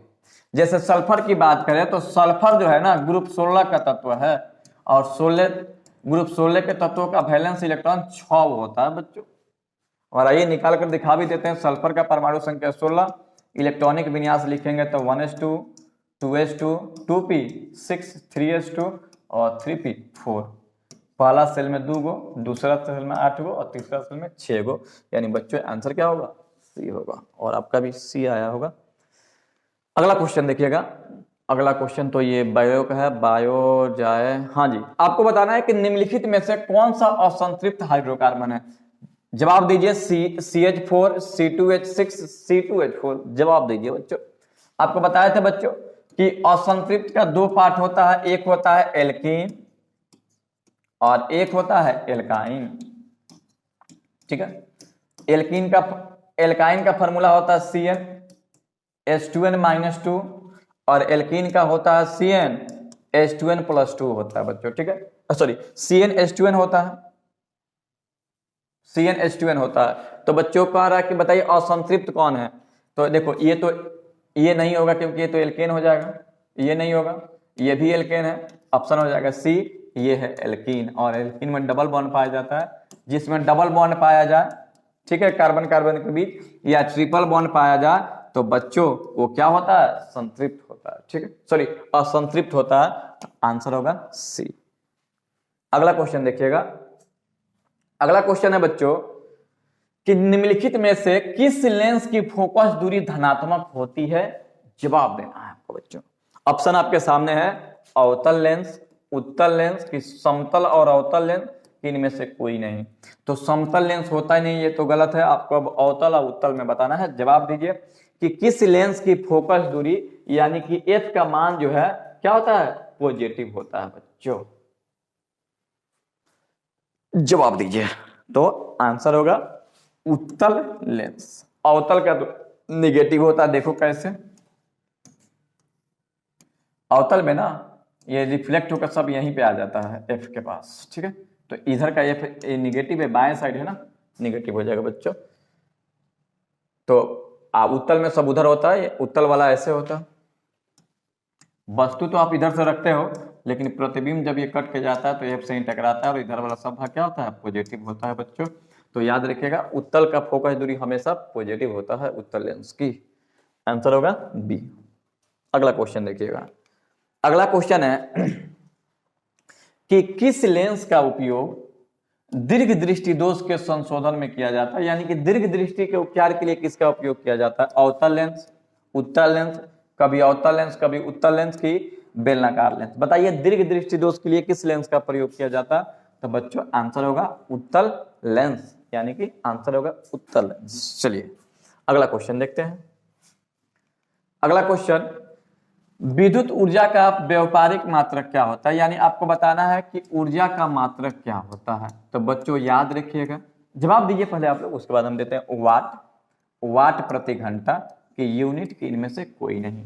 तो देखिएगा ऊर्जा का मात्रक होता है जूल, ये छोटा मात्रक है, लेकिन व्यावसायिक मात्रक की बात करें तो किलो जूल किलो वाट घंटा होता है, यानी इसी किलो वाट घंटा को हम लोग यूनिट कहते हैं, यूनिट। तो याद रखिए किलोवाट घंटा। अगर वाट घंटा भी दिया रहता ना, वाट घंटा, तो ये भी ऊर्जा हो जाता, लेकिन वाट बाई घंटा देगा तो ये शक्ति हो जाएगा बच्चों। तो ये शक्ति का मात्रक है, ये भी शक्ति का मात्रक है, लेकिन यूनिटी जो है ना ये कितना होता है, KWH कहते हैं इसको, किलोवाट घंटा। तो ऑप्शन होगा इसका सी होगा जी। अगला क्वेश्चन देखिए। अगला क्वेश्चन है कि सामान्य नेत्र के लिए दूर बिंदु कितना होता है। ऑप्शन है 25 मीटर, 25 सेंटीमीटर, 25 मिलीमीटर की अनंत। तो बच्चों याद रखिएगा, क्वेश्चन जवाब दीजिए इसका कि सामान्य नेत्र के लिए दूर बिंदु कितना होता है बच्चों। जवाब दिया जाए, दीजिए जवाब। ये तो एकदम बच्चा क्वेश्चन है, बताया जाएगा। तो याद रखिएगा बच्चों अनंत होता है, ठीक है, दूर बिंदु अनंत होता है। अगर निकट पूछता है तो क्या होता है, 25 सेंटीमीटर होता है, ठीक है। अगला क्वेश्चन बताइएगा कि हाइड्रोजन के दो परमाणुओं के बीच कितने बंधन बनता है। H2 है, यानी जब इसके परमाणु बनता है H और H, तो बताइए कौन सा बंधन बनता है, एक आबंध बनता है कि द्वि आबंध बनता है कि त्रि आबंध की इनमें से कोई नहीं। जवाब दीजिए, जवाब दीजिए कि हाइड्रोजन के दो परमाणुओं के बीच कौन सा बंधन पाया जाता है। तो देखिए इसका आंसर तो हम खुद बना दिया। यहाँ पे एक बॉन्ड बनता है सिंगल बॉन्ड, सिंगल बॉन्ड। कौन सा बॉन्ड बनता है बच्चों, सिंगल बॉन्ड बनता है। तो जवाब क्या होगा बच्चों, एक आबंध, यानी कि ऑप्शन होगा ए। अगला क्वेश्चन देखिएगा। अगला क्वेश्चन बायो का है जी, निम्न में कौन सा आहार श्रृंखला का निर्माण करता है। ये हमारा नहीं है, ये भी नहीं है। हाँ जी, अगला क्वेश्चन 63 देखिएगा इसमें ना एकदम मिक्स क्वेश्चन दिया है, जैसे आपके एग्जाम में क्वेश्चन पूछा जाएगा ना एकदम वैसे ही हम लोग मॉडल पेपर को तैयार किए हुए हैं बच्चों। तो आप क्या कीजिए कि डेली जो भी आपको मॉडल पेपर पढ़ाया जाएगा ना उसका प्रैक्टिस आप लोग जरूर कीजिए बच्चों, क्योंकि प्रैक्टिस से ही नंबर अच्छे आ सकते हैं आपके। आप चाहते हैं कि आपका नंबर 400 प्लस आए तो फिर कहीं और कहीं जाने की आवश्यकता नहीं है, आप इस चैनल पर एकदम बने रहिए। वीडियो को लाइक और चैनल को सब्सक्राइब आप लोग करते रहिए, और वीडियो को आप लोग थोड़ा शेयर कीजिए। शेयर में किसी प्रकार का कंजूसी आप लोग नहीं कीजिए, क्योंकि आप लोग के लिए बहुत कुछ किया जा रहा है बच्चों। तो इसका ख्याल आप लोग भी रखेंगे बच्चों। कौन सा कार्बन यौगिक सबसे अधिक क्रियाशील होता है बच्चों, याद रखिएगा। आपको बताया था कि हाइड्रोकार्बन 3 ही है, एल्केन, एल्कीन, और एल्काइन, ठीक है। तो अधिक क्रियाशील में ना ये दोनों आता है, सबसे कम क्रियाशील कौन होता है, एल्केन होता है बच्चों। तो CH4 ये एल्केन है, ठीक है। C2H4 देखो दुगुना से दुगो जाता है, ये भी एल्केन है, ठीक है। और ये C2H4 ये एल्कीन है और ये है एल्केन। तो बच्चों आंसर हो जाएगा C2H4, इथीन इसका नाम है, ठीक है, समूह है एल्कीन का। अगला क्वेश्चन देखिएगा। अगला क्वेश्चन है कि किस दर्पण का उपयोग सामान्यतः वाहनों का पश्य दृश्य दर्पणों के रूप में किया जाता है। पश्य दृश्य का मतलब होता है कि पीछे वाले वस्तुओं को देखने के लिए, यानी कि किस दर्पण का उपयोग साइड मिरर के रूप में किया जाता है बच्चों। आपको जवाब देना है कि किस दर्पण का उपयोग साइड मिरर के रूप में किया जाता है बच्चों। समतल दर्पण, अवतल दर्पण, उत्तल दर्पण, इनमें से कोई नहीं, जवाब दीजिए। किस दर्पण का उपयोग साइड मिरर के रूप में किया जाता है बच्चों, जवाब दिया जाए इसका। किसका उपयोग साइड मिरर के रूप में किया जाता है बच्चों, तो आपका आंसर होगा सी, उत्तल दर्पण। कारण क्या है कि उत्तल दर्पण का दृष्टि क्षेत्र जो है विस्तृत होता है, इसलिए उसका उपयोग साइड मिरर के रूप में किया जाता है बच्चों, ठीक है। तो आगे देखते हैं अगला क्वेश्चन। अगला क्वेश्चन है कि रासायनिक अभिक्रिया के दौरान किसी पदार्थ में ऑक्सीजन का ह्रास कहलाता है। यानी कि कोई रासायनिक अभिक्रिया है, उसमें से ऑक्सीजन का कमी हो रहा है, आपको बताना है कि वो क्या होगा। ऑक्सीजन का कमी, उपचयन, अपचयन, संक्षारण, के इनमें से कोई नहीं, जवाब दीजिए कि किसी रासायनिक अभिक्रिया से किसी पदार्थ से ऑक्सीजन का ह्रास होना क्या कहलाता है। तो बच्चों इसका आंसर होगा ऑक्सीजन का ह्रास होना, यानी कि अवकरण कहलाता है, अवकरण, ठीक है, अवकरण कहते हैं। और अवकरण को ही क्या कहते हैं बच्चों, तो अपचयन कहा जाता है बच्चों, ठीक है। तो आंसर होगा आपका अपचयन, ठीक है। अगर हाइड्रोजन का ह्रास हो रहा था तो उपचयन हो जाता बच्चों। आंसर आपके सामने है, आंसर होगा बी। अगला क्वेश्चन देखिएगा, बड़ा ही सुंदर क्वेश्चन है। निम्न में से कह रहा है कि कौन सी गैस वैश्विक ऊष्मण, यानी कि वैश्विक ऊष्मण का मतलब होता है वैश्विक ऊष्मा, गर्मी, ऊष्मा जी, ऊष्मा बोले तो गर्मी। कह रहा है कि बताइए कि वैश्विक गर्मी के लिए, यानी कि ऊष्मण के लिए कौन उत्तरदायी है। कार्बन डाइऑक्साइड, ऑक्सीजन, नाइट्रोजन, इनमें से कोई नहीं, जवाब दीजिए।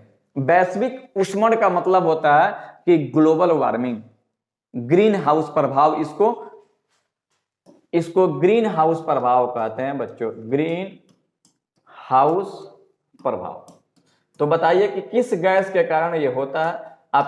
आप जानते भी है कि ग्रीन हाउस का मतलब होता है हरित गृह प्रभाव, भी इसको एक और नाम होता है हरित गृह प्रभाव, हरित गृह प्रभाव, इसको एक और नाम से भी जानते हैं। जब ये प्रभाव उत्पन्न होता है तो गर्मी की अनुभूति होती है, गर्मी की। और आप जानते हैं कि गर्मी कब बढ़ता है, जब ऊष्मा का मान बढ़ जाए। तो इसका आंसर होगा बच्चों CO2, कार्बन डाइऑक्साइड, यानी का आंसर होगा ए होगा जी, ठीक है। अगला क्वेश्चन देखिएगा। अगला क्वेश्चन ये फिर बायो आ गया जी, आगे देखते हैं। ये भी बायो है, हाँ जी। अगला क्वेश्चन कह रहा है कि आधुनिक आवर्त सारणी में समूहों की संख्या कितनी होती है। समूह बताना है जी, 7, 8, 9 की 18। आपको बताना है कि जो आधुनिक आवर्त सारणी है उसमें समूहों की संख्या कितनी है। समूह बोले तो ग्रुप।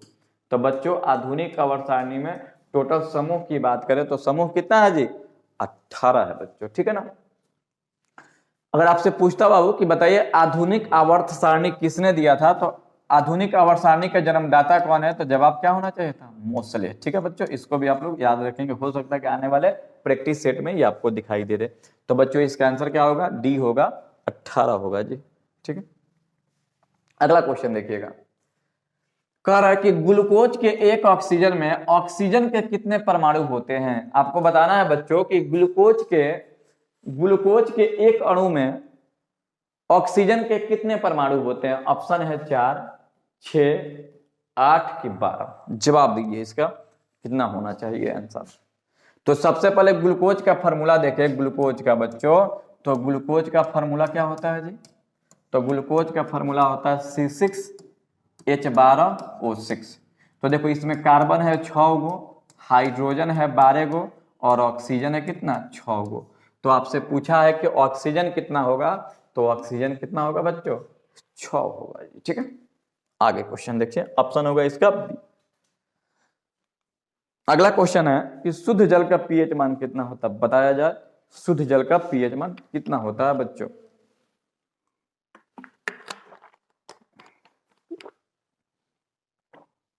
ऑप्शन आपके सामने है 6, 7, 8 और 9।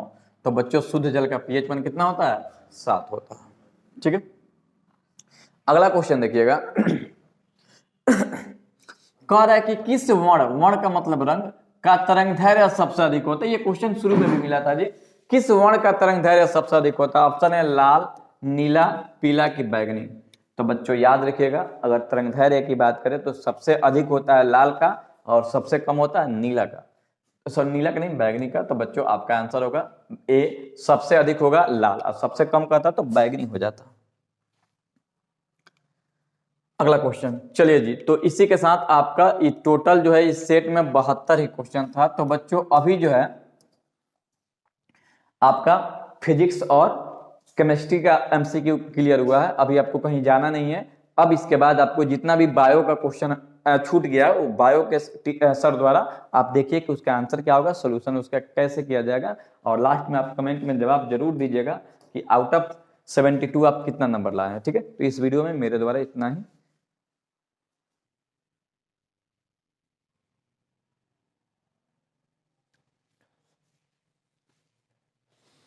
तो बच्चों अब हम बात करने वाले हैं जीव विज्ञान में दिए गए इस मॉडल पेपर में जो महत्वपूर्ण प्रश्न है उनको करेंगे पूरे एक्सप्लेनेशन के साथ। तो आपको और कहीं जाने की आवश्यकता नहीं है।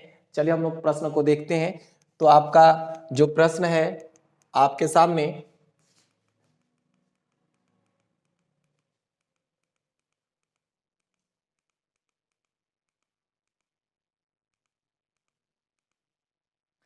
हाँ तो बच्चों आपका जो प्रश्न है सबसे पहले कि यहाँ पर स्वपोषी पोषण के लिए आवश्यक है। तो यहाँ पर पूछा जा रहा है कि जो प्रकाश संश्लेषण की जो प्रक्रिया जो जीव करते हैं उनके लिए कौन कौन से पदार्थ की आवश्यकता होती है। तो सबसे पहले हम थोड़ा सा प्रकाश संश्लेषण के बारे में देखते हैं, फिर इस प्रश्न को हम अच्छे से हल कर पाएंगे। तो थोड़ा आप समझने का प्रयास करेंगे कि जो प्रकाश संश्लेषण होता है उसमें हम लेते हैं CO2 गैस, फिर आप लेते हैं H2O, और ये प्रक्रिया क्या होती है, तो इस प्रक्रिया के लिए हमें सनलाइट की आवश्यकता पड़ती है, यानी कि सूर्य के प्रकाश की आवश्यकता पड़ेगी। और किसके उपस्थिति में होता है बच्चों, तो ये होता है क्लोरोफिल की उपस्थिति में। और जब इसमें रिएक्शन होता है तब जाकर के बनता है C6H12O6 जिसे हम ग्लूकोज कहते हैं। अब थोड़ा यहाँ पे देखने का प्रयास करेंगे कि यहाँ पर CO2 की भी आवश्यकता है, H2O की भी आवश्यकता है, सनलाइट की भी आवश्यकता है और क्लोरोफिल की भी आवश्यकता है। तो हम देखते हैं ऑप्शन की ओर, तो CO2 भी चाहिए, क्लोरोफिल भी चाहिए और सौर प्रकाश भी चाहिए। तो बच्चों इस प्रश्न का जो सही जवाब होगा आपके सामने होगा, वह है डी। अब हम देखते हैं अगला प्रश्न कि कवक में पोषण की कौन सी विधि पाई जाती है। तो बच्चों आप ध्यान देंगे कि कवक क्या होता है, तो कवक एक कोशिकीय जीव है और इसमें पोषण की जो विधि पाई जाती है वह होता है संभोजी पोषण, या इसे हम प्राणी संभोजी पोषण कहते हैं।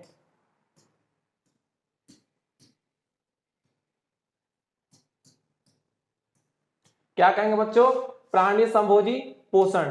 यानी कि करता क्या है कि इसमें यह होता है कि भोजन को निगलता है और उसका क्या करता है, डाइजेशन करता है, और डाइजेशन किए गए जो भोजन होते हैं उसका अवशोषण एसिमिलेशन और अंत में उत्सर्जित पदार्थ के रूप में इसको क्या कर देता है, उत्सर्जित कर देते हैं, जो कि इनके अंदर नहीं पच पाता है। इसलिए जो कवक में पोषण की विधि पाई जाती है वो होता है प्राणी संभोजी पोषण। यानी कि इस प्रश्न का जो सही जवाब होगा वो होगा सी। अब अगला प्रश्न देखते हैं कि क्लोरोफिल वर्णक का रंग है। तो बच्चों क्लोरोफिल क्या है, तो एक प्रकार का वर्णक है जिसे हम प्रकाश संश्लेषी वर्णक भी कहते हैं, यानी कि फोटोसिंथेटिक पिगमेंट। फोटोसिंथेटिक पिगमेंट इसे आप प्रकाश संश्लेषी वर्णक,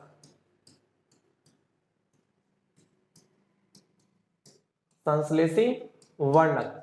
बच्चों इस प्रश्न को एक बार पूछा जा चुका है कि प्रकाश संश्लेषी वर्णक क्या है, तो आप ध्यान रखेंगे कि क्लोरोफिल को हम प्रकाश संश्लेषी वर्णक कहते हैं। और बच्चों इसका जो रंग होता है वह ग्रीन कलर का होता है, यानी कि हरा होता है। अब बात करते हैं जो नेक्स्ट प्रश्न है कि पाइरुवेट के विखंडन से यह कार्बन डाइऑक्साइड जल तथा ऊर्जा देता है, यह क्रिया कहाँ होती है? तो बच्चों समझने का प्रयास करेंगे आप। यहाँ पर जो पूछा जा रहा है पाइरुवेट, तो बच्चों यहाँ पर जो पाइरुवेट बनने की प्रक्रिया होती है वह कोशिका द्रव्य में ही कंप्लीट हो जाती है, बट यहाँ पर पाइरुवेट के आगे की प्रक्रिया पूछी जा रही है। थोड़ा सा समझने का प्रयास करेंगे। पाइरुवेट बनता है, एक प्रक्रिया होती है जिसको हम कहते हैं ग्लाइकोलाइसिस। ग्लाइकोलाइसिस में बनता है पाइरुवेट, ठीक है। अब देखिए, अब पाइरुवेट से क्या होता है, तो पाइरुवेट से CO2, वाटर और एनर्जी, CO2, H2O और ऊर्जा, ये जो प्रक्रिया होती है, कौन सी प्रक्रिया होती है जहां पर CO2, H2O और ऊर्जा मुक्त होता है, तो इसको बच्चों कहते हैं हम लोग क्रेब साइकिल। क्रेब साइकिल, और क्रेब साइकिल कंप्लीट होता है माइटोकॉन्ड्रिया में, माइटोकॉन्ड्रिया में। तो बच्चों माइटोकॉन्ड्रिया में ही क्या होता है, तो पाइरुवेट CO2, H2O और एनर्जी में टूटता है। एक और बात आप ध्यान देंगे कि जो माइटोकॉन्ड्रिया होता है इसको हम power house of the cell, power house of the cell यानी कि कोशिका का ऊर्जा गृह कहते हैं, कोशिका का ऊर्जा गृह भी कहते हैं, क्योंकि इसमें एनर्जी क्या होते हैं, जनरेट होते हैं। अब देखिए बात करते हैं अन्य प्रश्न की कि यदि हमारे आहार में आयोडीन की कमी है तो हमें किस रोग के होने की संभावना है? तो बच्चों इस प्रश्न को आप अच्छे से समझिए कि पूछा जा रहा है कि मानते हैं कि हम लोग भोजन करते हैं और हमारे भोजन में अगर आयोडीन की कमी हो जाए तो उसका क्या असर पड़ेगा। तो बच्चों जब हमारे भोजन में आयोडीन की कमी हो जाती है तो उससे क्या होता है, तो एक बीमारी होती है जिसे हम कहते हैं घेंगा, यानी कि ग्वाइटर हो जाएगा। क्या हो जाएगा बच्चों, ग्वाइटर हो जाएगा। लेकिन यहां पर ऑप्शन में देखते हैं ग्वाइटर भी लिखा गया है, गलगंड भी लिखा गया है और घेंगा भी लिखा गया है, यानी कि इस प्रश्न का जो सही जवाब होगा वह क्या होगा बच्चों, डी होगा। यानी कि यहाँ पर एक ही बीमारी के 3 नाम लिखे गए हैं, तो कंफ्यूज नहीं होना है। ग्वाइटर भी कह सकते हैं, गलगंड भी कह सकते हैं, घेंगा भी कह सकते हैं, इसलिए इस प्रश्न का जो सही जवाब आपके सामने होगा वह होगा डी, यानी कि आप यहाँ पर एक ही बीमारी के 3 नाम जाने। अब देखिएगा एस्ट्रोजन स्रावित होता है, तो समझने का प्रयास करेंगे। एस्ट्रोजन क्या है, तो एक प्रकार का हार्मोन है। क्या है बच्चों, एक प्रकार का हार्मोन है। और एस्ट्रोजन कहां स्रावित होता है, तो एस्ट्रोजन स्रावित होता है ओवरी से। कहां से बच्चों, ओवरी से स्रावित होता है, यानी कि अंडाशय से। अब बात करते हैं, तो आपका सही जवाब क्या हो जाएगा, बी हो जाएगा। अगले प्रश्न की बात करते हैं कि मनुष्य में ऐच्छिक गतियों का नियंत्रण किसके द्वारा होता है? तो समझिएगा, ऑप्शन है सेरिबेलम, सेरिबेरम, थायराइड, पिट्यूटरी। अब देखिए थायराइड और पिट्यूटरी ये दोनों हार्मोन है, हार्मोनल ग्लैंड है, यानी कि हार्मोन रिलीज करने वाले ग्लैंड है।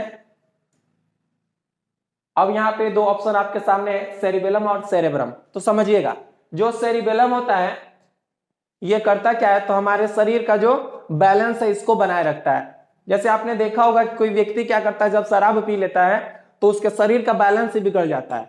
अब क्यों ऐसा होता है, क्योंकि जब वो अल्कोहल पीता है तो अल्कोहल का जो सबसे अधिक असर होता है उसके सेरिबेलम के ऊपर पड़ता है, जिससे क्या होता है, उसके शरीर का जो बैलेंस है वो बिगड़ जाता है। तो ये तो नहीं होगा, ऑप्शन बचा सेरेब्रम। तो बच्चों इस प्रश्न का जो सही जवाब होगा वह होगा सेरेब्रम, क्योंकि सेरेब्रम के द्वारा ही व्यक्ति क्या करता है, या व्यक्ति के द्वारा सभी ऐच्छिक क्रियाओं का कंट्रोल किया जाता है। तो इस प्रश्न का सही जवाब क्या हो जाएगा, वो हो जाएगा बी। अब देखते हैं अन्य प्रश्न आपके सामने कि घोंघा किस समुदाय का प्राणी है। तो बच्चों समझने का प्रयास करेंगे। आपने एनिमल किंगडम का नाम सुना होगा, उसमें विभिन्न प्रकार के फाइलम है और उसी फाइलम में से एक महत्वपूर्ण फाइलम है जिसमें हम स्नेल यानी कि घोंघा का अध्ययन करते हैं, उसको हम कहते हैं मोलस्का। क्या कहते हैं बच्चों? उसको हम मोलस्का कहते हैं। और ध्यान देंगे आप, घोंघा का अध्ययन, घोंघा का अध्ययन क्या कहलाता है? तो इसको हम कहते हैं मेलेकोलॉजी। मेलेकोलॉजी यानी जीव विज्ञान की वह शाखा जिसमें हम घोंघा का अध्ययन करते हैं उसको हम मेलेकोलॉजी कहते हैं। और बच्चों घोंघा किस समुदाय का प्राणी है? तो वह है मोलस्का का। इसलिए इसका सही जवाब क्या है? तो इसका सही जवाब होगा वो होगा ए। अब बात कर लेते हैं अन्य प्रश्न की। निम्नलिखित में कौन सा जंतु उभयलिंगी है? तो बच्चों यहाँ पे ये पूछा जा रहा है कि उभयलिंगी कौन है। उभयलिंगी का मतलब आप समझिएगा, उभयलिंगी का मतलब क्या होता है? आप इसे इंग्लिश में बाइसेक्सुअल कहते हैं या हर्माफ्रोडाइट भी कह सकते हैं। अब समझिए, उभयलिंगी का मतलब होता है कि जो नर है और मादा, नर और मादा जब एक ही शरीर में होंगे, नर और मादा किस में रहेंगे? एक ही शरीर में, एक ही शरीर में, यानी कि नर और मादा जो रिप्रोडक्टिव सिस्टम है दोनों अगर एक ही शरीर में होता है तो वैसे जीव क्या कहलाते हैं बच्चों? तो वैसे जीव कहलाते हैं उभयलिंगी। क्या कहलाते हैं? उभयलिंगी। तो इसमें ऑप्शन देखते हैं मनुष्य। तो बच्चों आप जानते हैं कि मनुष्य में मेल और फीमेल अलग अलग होते हैं, तो मनुष्य नहीं होगा। कबूतर में भी मेल और फीमेल अलग होते हैं, ये भी नहीं होगा। मेढक में भी। अब रहा ऑप्शन डी केंचुआ। तो बच्चों केंचुआ क्या होते हैं? तो ये उभयलिंगी प्राणी है, यानी कि इसमें मेल रिप्रोडक्टिव पार्ट और फीमेल रिप्रोडक्टिव पार्ट दोनों पाए जाते हैं। इसलिए इस प्रश्न का सही जवाब क्या है? तो इस प्रश्न का जो सही जवाब है वह है डी। अब बात कर लेते हैं अन्य प्रश्न की। परागकोश में क्या होते हैं? तो बच्चों हम यहां पर थोड़ी सी परागकोश के स्ट्रक्चर की ओर देखते हैं। जैसे देखिएगा,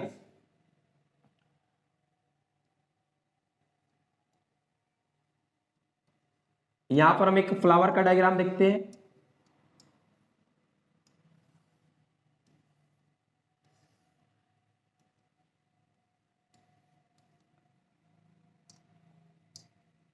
देखिए यहां पर अगर हम देखते हैं तो इसमें आपको कौन कौन सी संरचनाएं दिखाई देती हैं? तो सबसे पहले बच्चों ये आपको दिखाई देता है बाह्य दलपुंज, बाह्य दलपुंज, फिर ये अंतः दलपुंज, अंतः दलपुंज। बाह्य दलपुंज को हम कहते हैं कैलिक्स, अंतः दलपुंज को हम लोग कहते हैं कोरोला। ठीक है, कैलिक्स और कोरोला। इसके बाद हम लोग पहुंचते हैं तो आपको मिलता है एंड्रोसियम,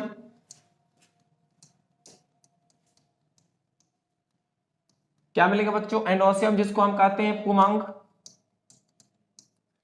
और ये गाइनोसियम, जिसको हम लोग कहते हैं जयांग।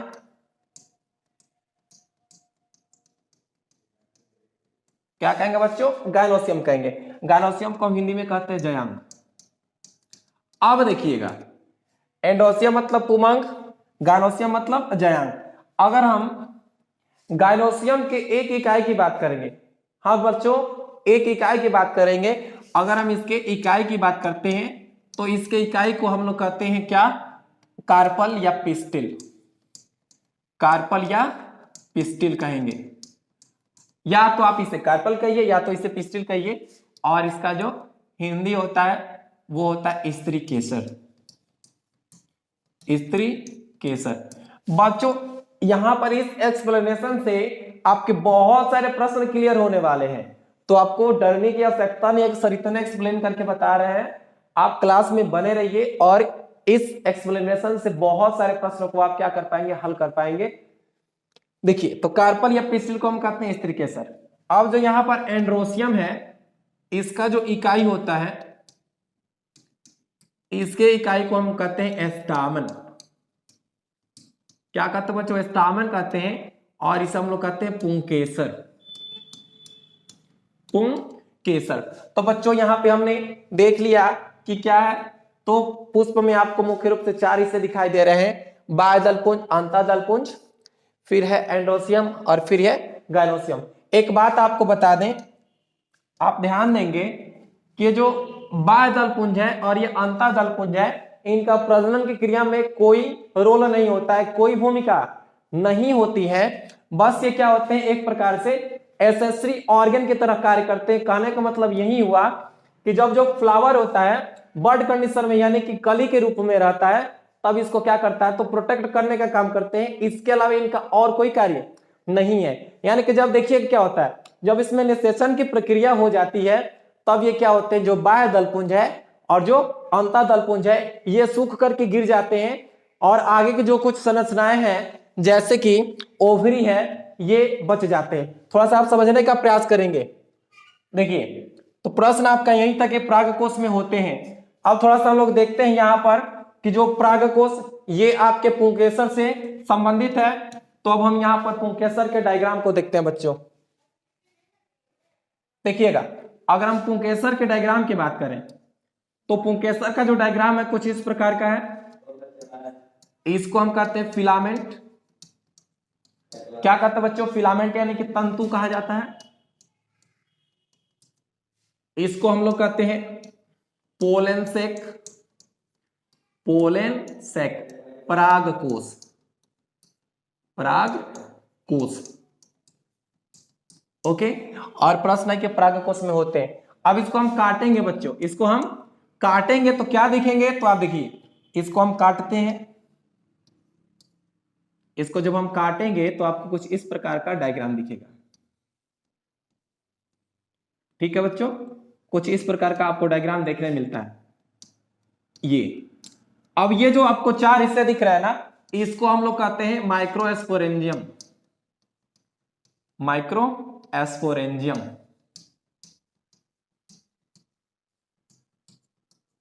और माइक्रोस्पोरेंजियम को हम हिंदी में कहते हैं सूक्ष्म बीजाणुधानी, सूक्ष्म बीजाणुधानी। और बच्चों, सूक्ष्म बीजाणुधानी में कुछ खास प्रकार के संरचनाएं दिखती हैं। ये गोल को जो संरचनाएं दिख रही हैं,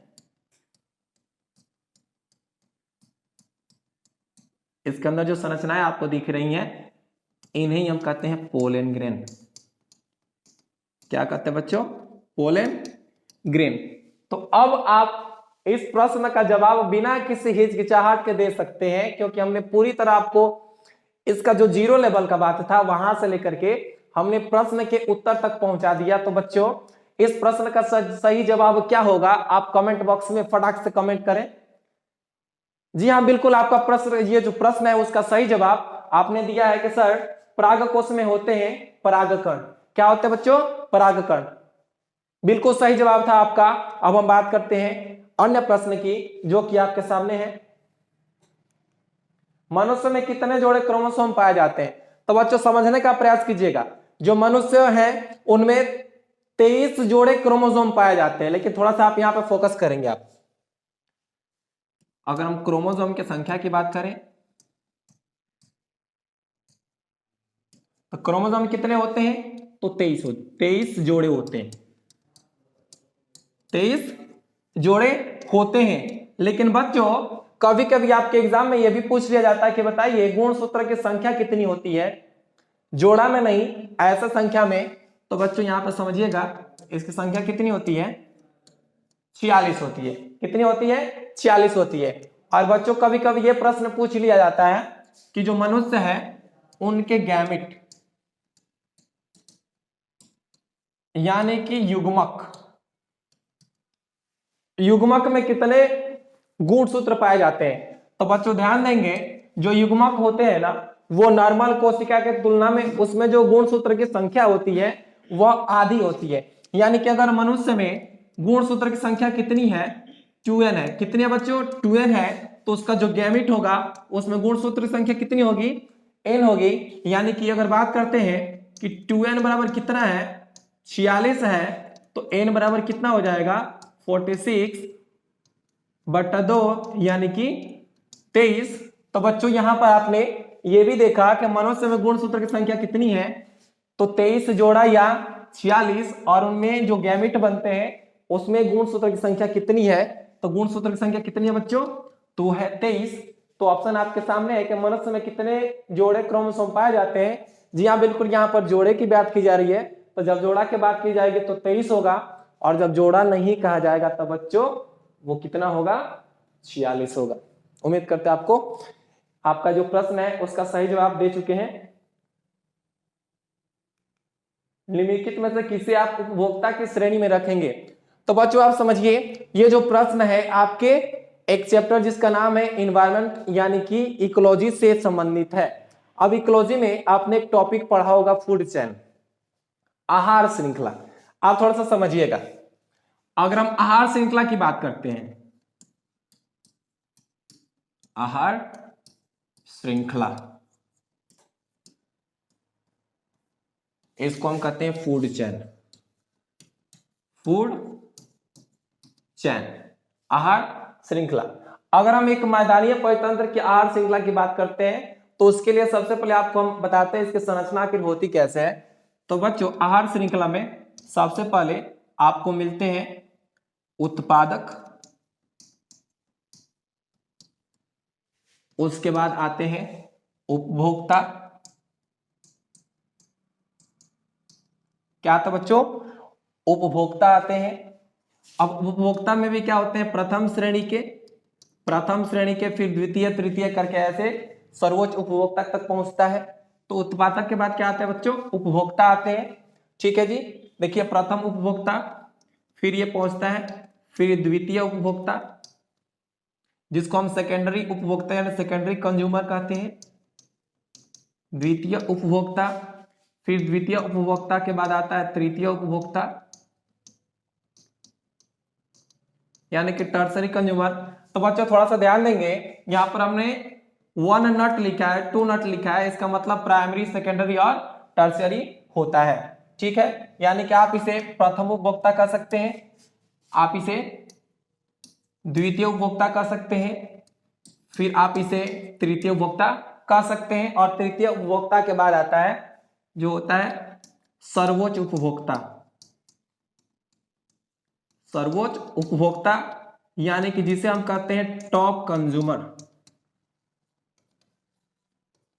क्या कहते हैं बच्चों, टॉप कंज्यूमर। तो अगर हम एक मैदानीय परितंत्र के आहार श्रृंखला की बात करते हैं तो उसमें आपको सबसे पहले क्या मिलेगा बच्चों, उसमें मिलेगा आपको घास। ठीक है, फिर घास को खाने वाले मिलेगा टिड्डा, टिड्डा को खाने वाला मेढक, मेढक को खाने वाला सांप, और सांप को खाने वाला बाज या मोर। मोर भी सांप खाता है, जो ध्यान रखेंगे। तो प्रथम ये घास क्या हो जाएगा, घास हो जाएगा आपका ये, देखिए घास क्या है, तो ये होता है प्रोड्यूसर, प्रथम श्रेणी को उपभोक्ता कौन है, टिड्डा है, द्वितीय श्रेणी को उपभोक्ता कौन है, मेढक है, और तृतीय श्रेणी को उपभोक्ता कौन है, सांप है, और सर्वोच्च उपभोक्ता के रूप में आपका ये बाज है।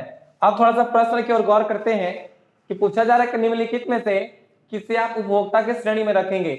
हरे पौधे बच्चों, इसे हम क्या बोले हैं, इसे हमने बोला है उत्पादक। नील हरित शैवाल भी क्या करते हैं, प्रकाश संश्लेषण की प्रक्रिया करते हैं, और जो प्रकाश संश्लेषण की प्रक्रिया करते हैं उनको हम कहते हैं प्रोड्यूसर यानी कि उत्पादक। यानी कि वैसे जीव जो स्वपोषी होते हैं, अपना भोजन स्वयं बनाते हैं, उनको हम उत्पादक कहते हैं। तो नील हरित शैवाल और हरे पौधे क्या है बच्चों, उत्पादक है। फिर ये जंगली जानवर, और ऑप्शन है फल और पत्ते। तो बच्चों फल और पत्ते पेड़ में ही होते हैं। ठीक है, तो पौधे भी क्या है, ये पेड़ भी क्या है, तो उपभोक्ता नहीं, वे हैं उत्पादक। ये भी किसके श्रेणी में आते हैं, उत्पादक के श्रेणी में। तो बच्चों 3 उत्पादक है यहाँ पे। और ये जंगली जानवर थोड़ा सा आप समझिएगा, जैसे कि बाज या मोर है, या दूसरे हम आहार श्रृंखला की बात करते हैं तो बच्चों उसमें बाघ भी आ जाते हैं। क्या था बच्चों, बाघ भी आ जाते हैं, जो कि जंगली जानवर है। तो इसलिए इस प्रश्न का जो सही जवाब होगा वो क्या होगा बच्चों, कमेंट बॉक्स में कमेंट कर लें फटाक से।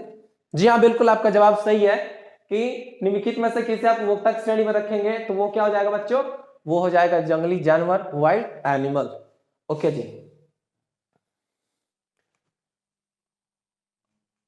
पर्यावरण बचाने के लिए 3 प्रकार के आर का उपयोग किया जाता है, इसका मतलब क्या है, समझिए जी।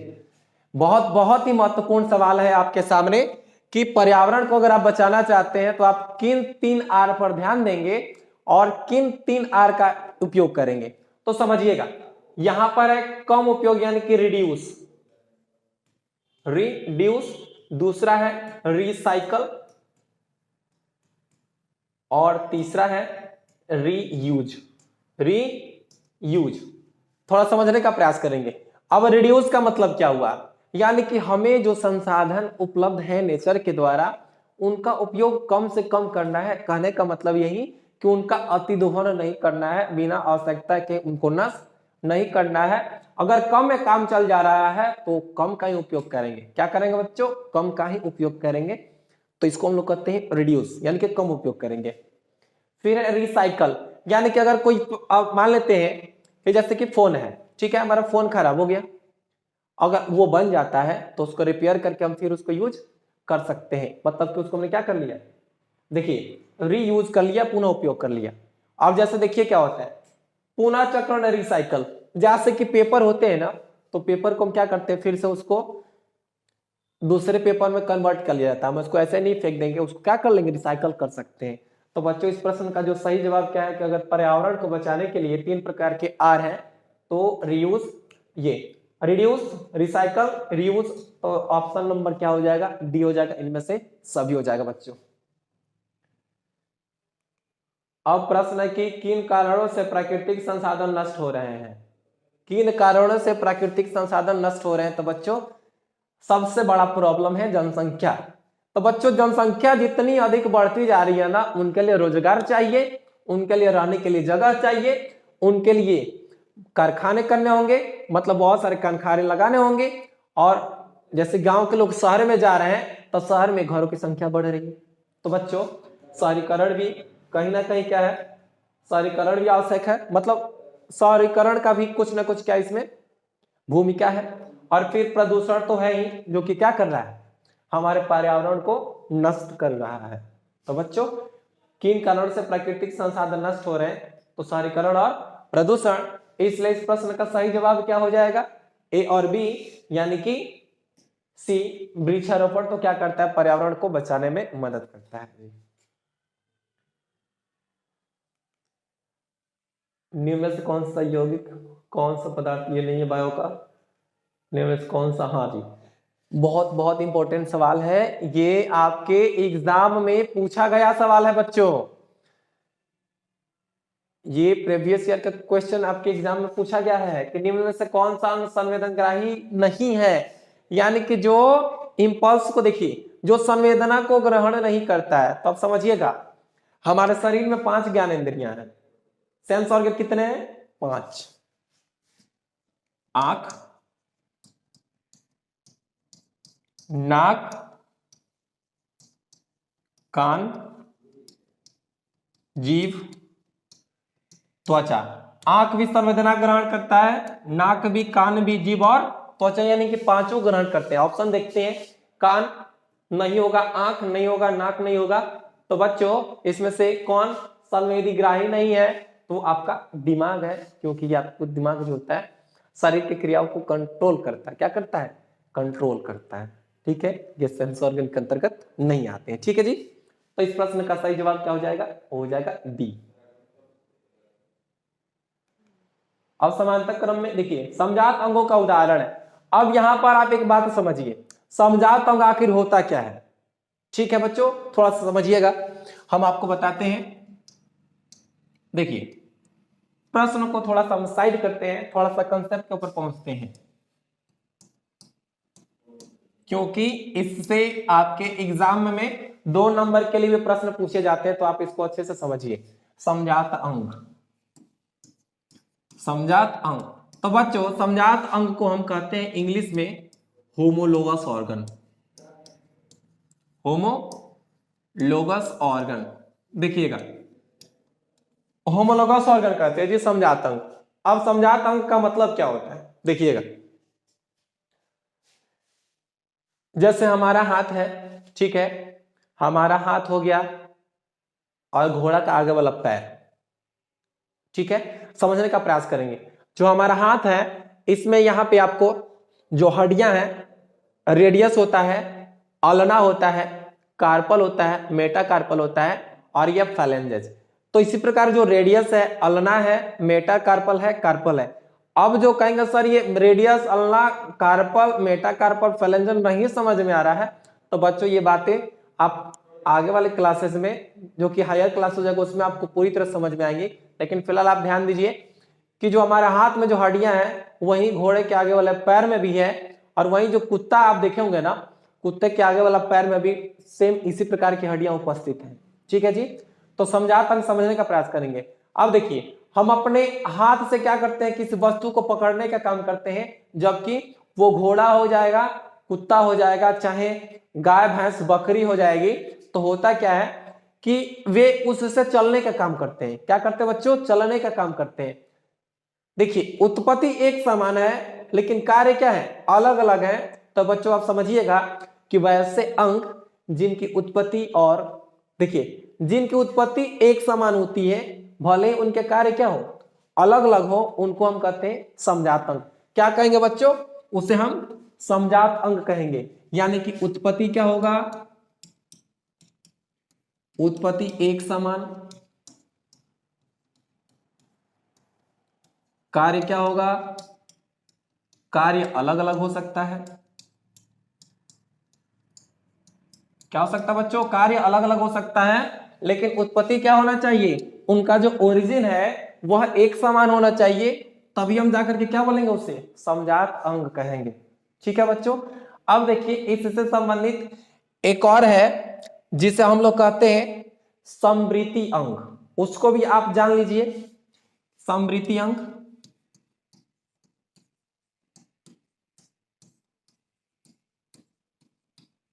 समवृत्ति अंग, इसको हम इंग्लिश में कहते हैं एनालोगस ऑर्गन, एनालोगस। इससे भी आपके एग्जाम में प्रश्न पूछे जाएंगे। ऑब्जेक्टिव तो पूछे ही जाते हैं, 2 नंबर के आपके सब्जेक्टिव भी पूछ लिए जाएंगे इससे कि समजात अंग, समवृत्ति अंग है क्या, और इनके आप उदाहरण दीजिए। ठीक है जी। तो समवृत्ति अंग में देखिए इसको हम एनालोगस ऑर्गन कह रहे हैं ना, तो जो एनालोगस ऑर्गन इसका मतलब क्या होता है, देखिएगा यहां पर क्या होना चाहिए, कार्य एक समान होना चाहिए। क्या होना चाहिए बच्चों, कि कार्य एक समान होना चाहिए, भले ही क्या हो, उत्पत्ति जो इसका है वो अलग अलग हो। ये जस्ट अपोजिट है जी, कि वैसे अंग जिनके कार्य एक समान होते हैं भले ही उनकी उत्पत्ति क्या हो, अलग अलग हो, तो वैसे अंग को हम क्या कहते हैं बच्चों, समवृत्ति अंग कहते हैं। क्या कहते हैं, समवृत्ति अंग। तो आपने यहां पर समजात अंग भी देख लिया, समवृत्ति अंग भी देख लिया, आपका कंसेप्ट क्लियर हुआ। अब आप अगर आपके एग्जाम में इससे प्रश्न पूछे जाते हैं तो आपका एक भी प्रश्न नहीं छूटने वाला है। अगर हम इसके एग्जाम्पल की बात करें तो इसका जो एग्जाम्पल है आप समझिए, जैसे कि तितली का पंख और यह चमगादड़ का पंख, चमगादड़ का पंख। अब एक बात समझिए, चमगादड़ के पंख में देखेंगे तो उसमें आपको हड्डियां मिल जाएंगी। क्या तितली के पंख में आपको हड्डियां मिलेंगी, बिल्कुल नहीं मिलेंगी, क्योंकि इनका उत्पत्ति एक समान है ही नहीं। तो उत्पत्ति जब एक समान नहीं है, बट देखिए पंख है तो इससे क्या करते हैं ये लोग, उड़ने का ही कार्य करते हैं। तो यानी कि कार्य क्या है, सेम है, जबकि इसकी उत्पत्ति क्या है, अलग अलग है। तो वैसे हम जिनके कार्य क्या होते हैं, एक समान हो, जबकि उत्पत्ति अलग अलग हो, तो वैसे अंग को हम कहते हैं समवृत्ति अंग। अब हम लोग पहुंचते हैं प्रश्न की ओर कि समजात अंगों का उदाहरण है। तो देखिए हमारा हाथ, कुत्ते का अग्रपाद, हमारे दांत और हाथी के दांत, आलू और घास के ऊपरी भूस्तरी, आलू और घास के ऊपरी भूस्तरी। तो बच्चों देखिएगा जो हमारा दांत है, तो हाथी भी एक प्रकार से कहे तो स्तनधारी ही है। तो दांत का क्या, देखिए दांत की जो उत्पत्ति होती है एक समान होती है, ठीक है। और फिर यहाँ पे जो हाथ है और कुत्ते का अग्रपाद है, इसकी भी उत्पत्ति एक समान है। और आलू है और घास के जो ऊपरी भूस्तरीय जो ऑफसेट है ये एक समान है। तो बच्चों इस प्रश्न का जो सही जवाब हो जाएगा आपके सामने वो हो जाएगा डी, यानी कि उपरोक्त सभी इनमें से सभी होंगे। ओके, निम्नलिखित में से कौन मलेरिया परजीवी है?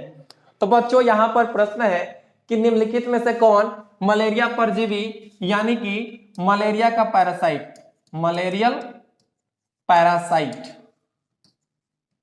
मलेरियल पैरासाइट इसमें से कौन है? तो बच्चों हम आपको बता दें कि जो मलेरिया का परजीवी है उसको हम कहते हैं प्लाज्मोडियम। प्लाज्मोडियम क्या कहते हैं बच्चों? प्लाज्मोडियम कहते हैं, प्लाज्मोडियम। और बच्चों एक और भी प्रश्न आता है आपके एग्जाम में कि प्लाज्मोडियम में किस प्रकार का प्रजनन का विधि पाया जाता है। तो बच्चों समझिएगा कि प्लाज्मोडियम में जो प्रजनन का विधि होता है वह होता है बहुविखंडन, बहुविखंडन। और बहुविखंडन प्रजनन का कौन सा हिस्सा है? तो बच्चों आप समझिए बहुविखंडन है जिसको हम लोग कहते हैं एसेक्सुअल रिप्रोडक्शन, एसेक्सुअल रिप्रोडक्शन। यानी कि जो बहुविखंडन जो प्रक्रिया है वह अलैंगिक प्रजनन का ही हिस्सा है। और प्लाज्मोडियम में क्या होता है? तो हमें बहुविखंडन देखने मिलता है।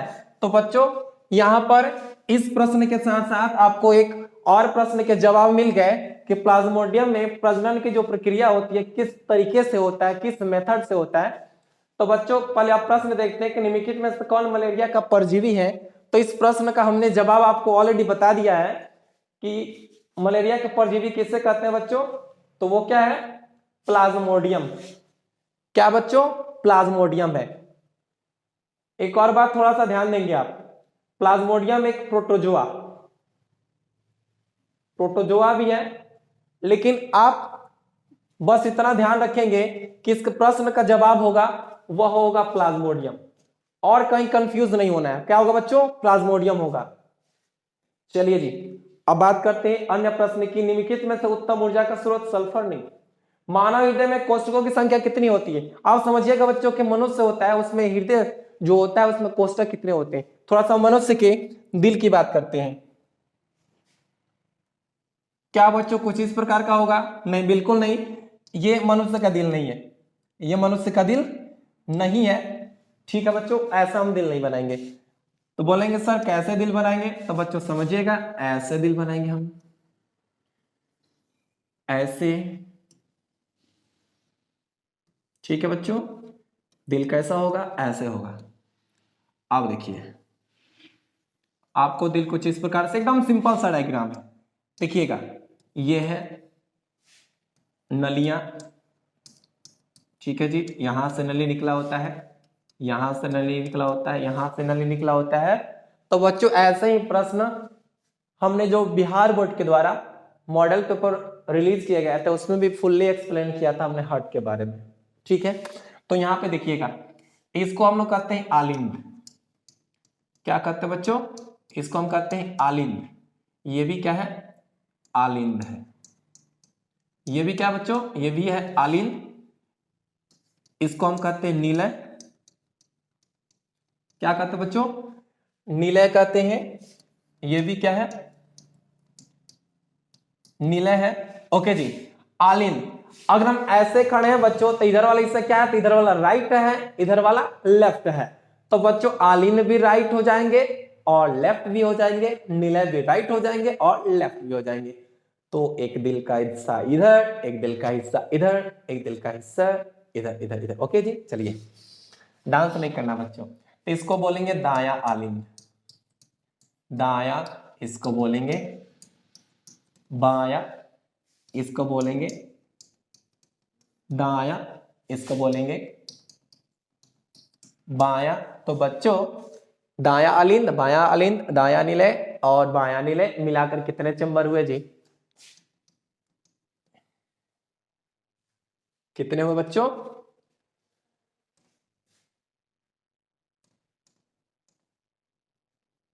देखिएगा, तो 1 1 2 3 और ये 4, तो कुल मिला के हृदय में कितने चैम्बर हो गए बच्चों? 4 हो गए। कितने? 4। तो प्रश्न का सही जवाब 4 होगा। चलिए जी, कवक में पोषण की कौन सी विधि पाई जाती है? तो बच्चों कवक में जो पोषण की विधि होती है वह होती है, देखिएगा, मृतजीवी पोषण। क्या होता है बच्चों? मृतजीवी पोषण। यानी कि कवक जो क्या करते हैं, तो अपना भोजन क्या करते हैं, तो सड़े गले पदार्थों से ग्रहण करते हैं। सड़े गले पदार्थों से ग्रहण करते हैं यानी कि मृतजीवी। 1 मिनट थोड़ा सा आप ध्यान देंगे, इससे संबंधित एक और प्रश्न था, थोड़ा सा होल्ड करेंगे आप।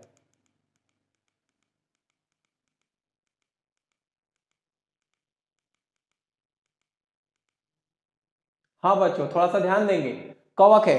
एक्चुअली कवक को हमने पढ़ लिया था अमीबा। क्या पढ़ लिया था बच्चों? हम इसको अमीबा समझ लिए थे, ठीक है। तो यहाँ पर कवक में जो पोषण की विधि होती है, क्या होती है बच्चों? कवक में जो पोषण की विधि होती है वह होती है मृतजीवी। आपको कंफ्यूज नहीं होना है, थोड़ा सा क्या हुआ था, तो थोड़ा सा मिस्टेक हुई थी।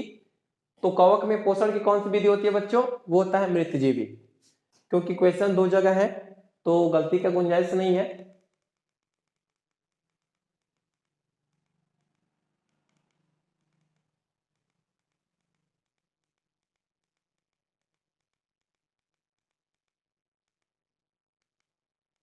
हाँ, अब प्रश्न है बच्चों कि निम्न में से कौन आहार श्रृंखला का निर्माण करते हैं? तो बच्चों ध्यान दीजिएगा, किसी भी आहार श्रृंखला का निर्माण करने के लिए हमें सबसे पहले उत्पादक की आवश्यकता होती है, फिर उपभोक्ता की आवश्यकता होती है। हमने पिछले क्वेश्चन में आपको बताया है, तो आप समझिए। देखिए ऑप्शन देखते हैं बच्चों, घास, गेहूं, आम, ये सभी के सभी क्या है? उत्पादक हैं। तो बच्चों ये आहार श्रृंखला का निर्माण नहीं कर रहे हैं, ठीक है। अब यहाँ पे घास है, घास को बकरी खा सकती है और बकरी को मनुष्य खा सकता है। बकरी को गाय नहीं खा सकती है और गाय को हाथी नहीं खा सकता, नहीं होगा। घास को मछली नहीं खा सकती है और मछली को बकरी नहीं खा सकती, तो ये भी नहीं होगा। तो बच्चों घास को बकरी खाएगी और बकरी को मानव खाएगा, इसलिए ये एक आहार श्रृंखला का निर्माण हो रही है, जिसमें से घास क्या है, तो एक उत्पादक है और बकरी और मानव क्या है, तो उपभोक्ता है। तो बच्चों इस प्रश्न का जो सही जवाब है वह क्या है? तो वो है बी। ओके, अब बात करते हैं नेक्स्ट प्रश्न की। कौन अंतःस्रावी और बहिःस्रावी जैसा कार्य नहीं करता है? बच्चों समझने का प्रयास करेंगे अंतःस्रावी और बहिःस्रावी का मतलब क्या होता है। देखिए अंतःस्रावी और बहिःस्रावी जो अंग है ना, एक में अगर अंतःस्रावी और बहिःस्रावी दोनों का कार्य कर रहे हैं, यानी कि वो हार्मोन भी बनाते हैं, सेक्रेट करते हैं और हार्मोन के अलावा अन्य पदार्थ को भी स्रावित करते हैं। थोड़ा सा ध्यान दीजिएगा, अंतःस्रावी की बात करेंगे तो अंतःस्रावी में क्या होता है, क्या है कि ये रिलीज करते हैं हार्मोन।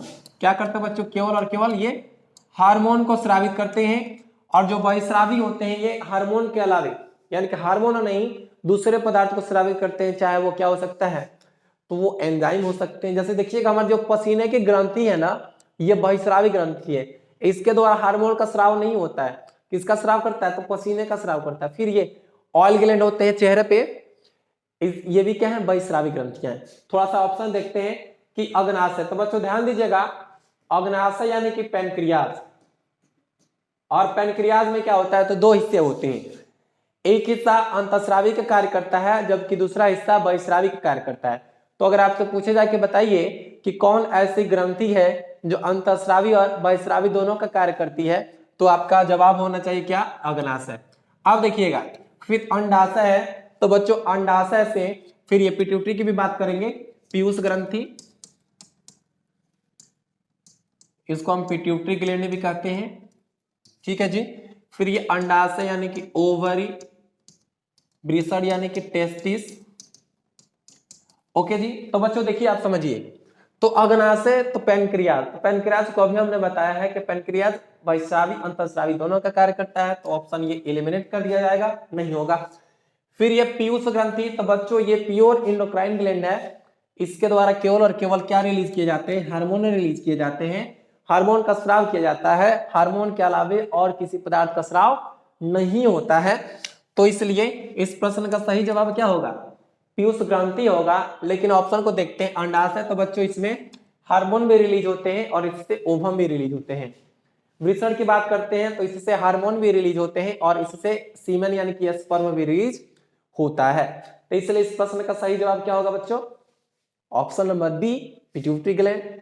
और बच्चों यहाँ पे एक पॉइंट और है, ध्यान देंगे कि जो पिट्यूटरी ग्लैंड है इसको एक और नाम से जानते हैं। वो नाम क्या है बच्चों?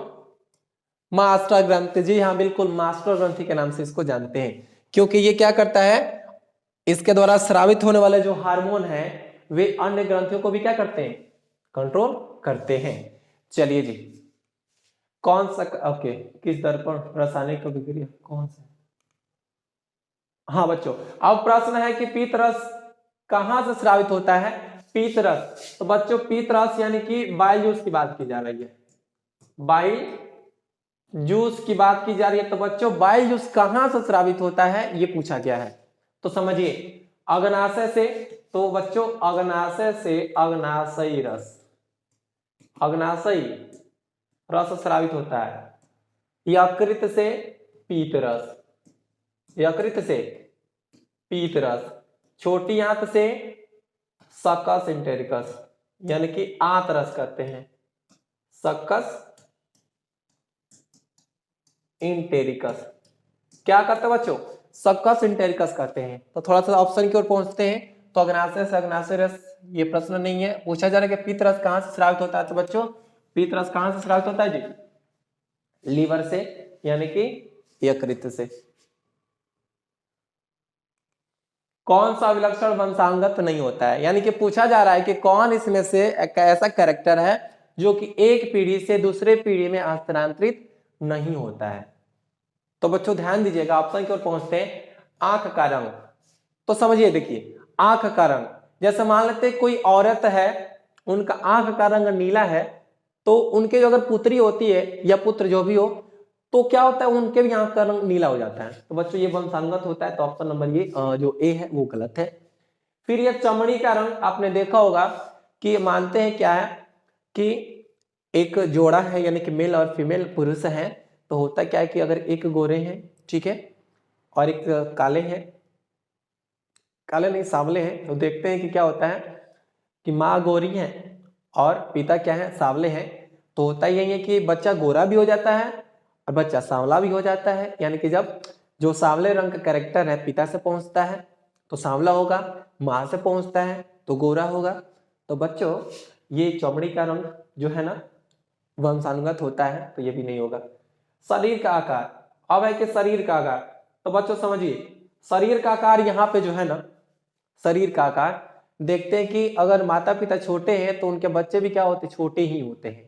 अधिकांश देखा गया है कि शरीर का आकार भी क्या होता है, वंशानुगत होता है। तो ये भी क्या हो जाएगा, नहीं होगा। बच्चों कहीं तो कुछ ना कुछ गड़बड़ है।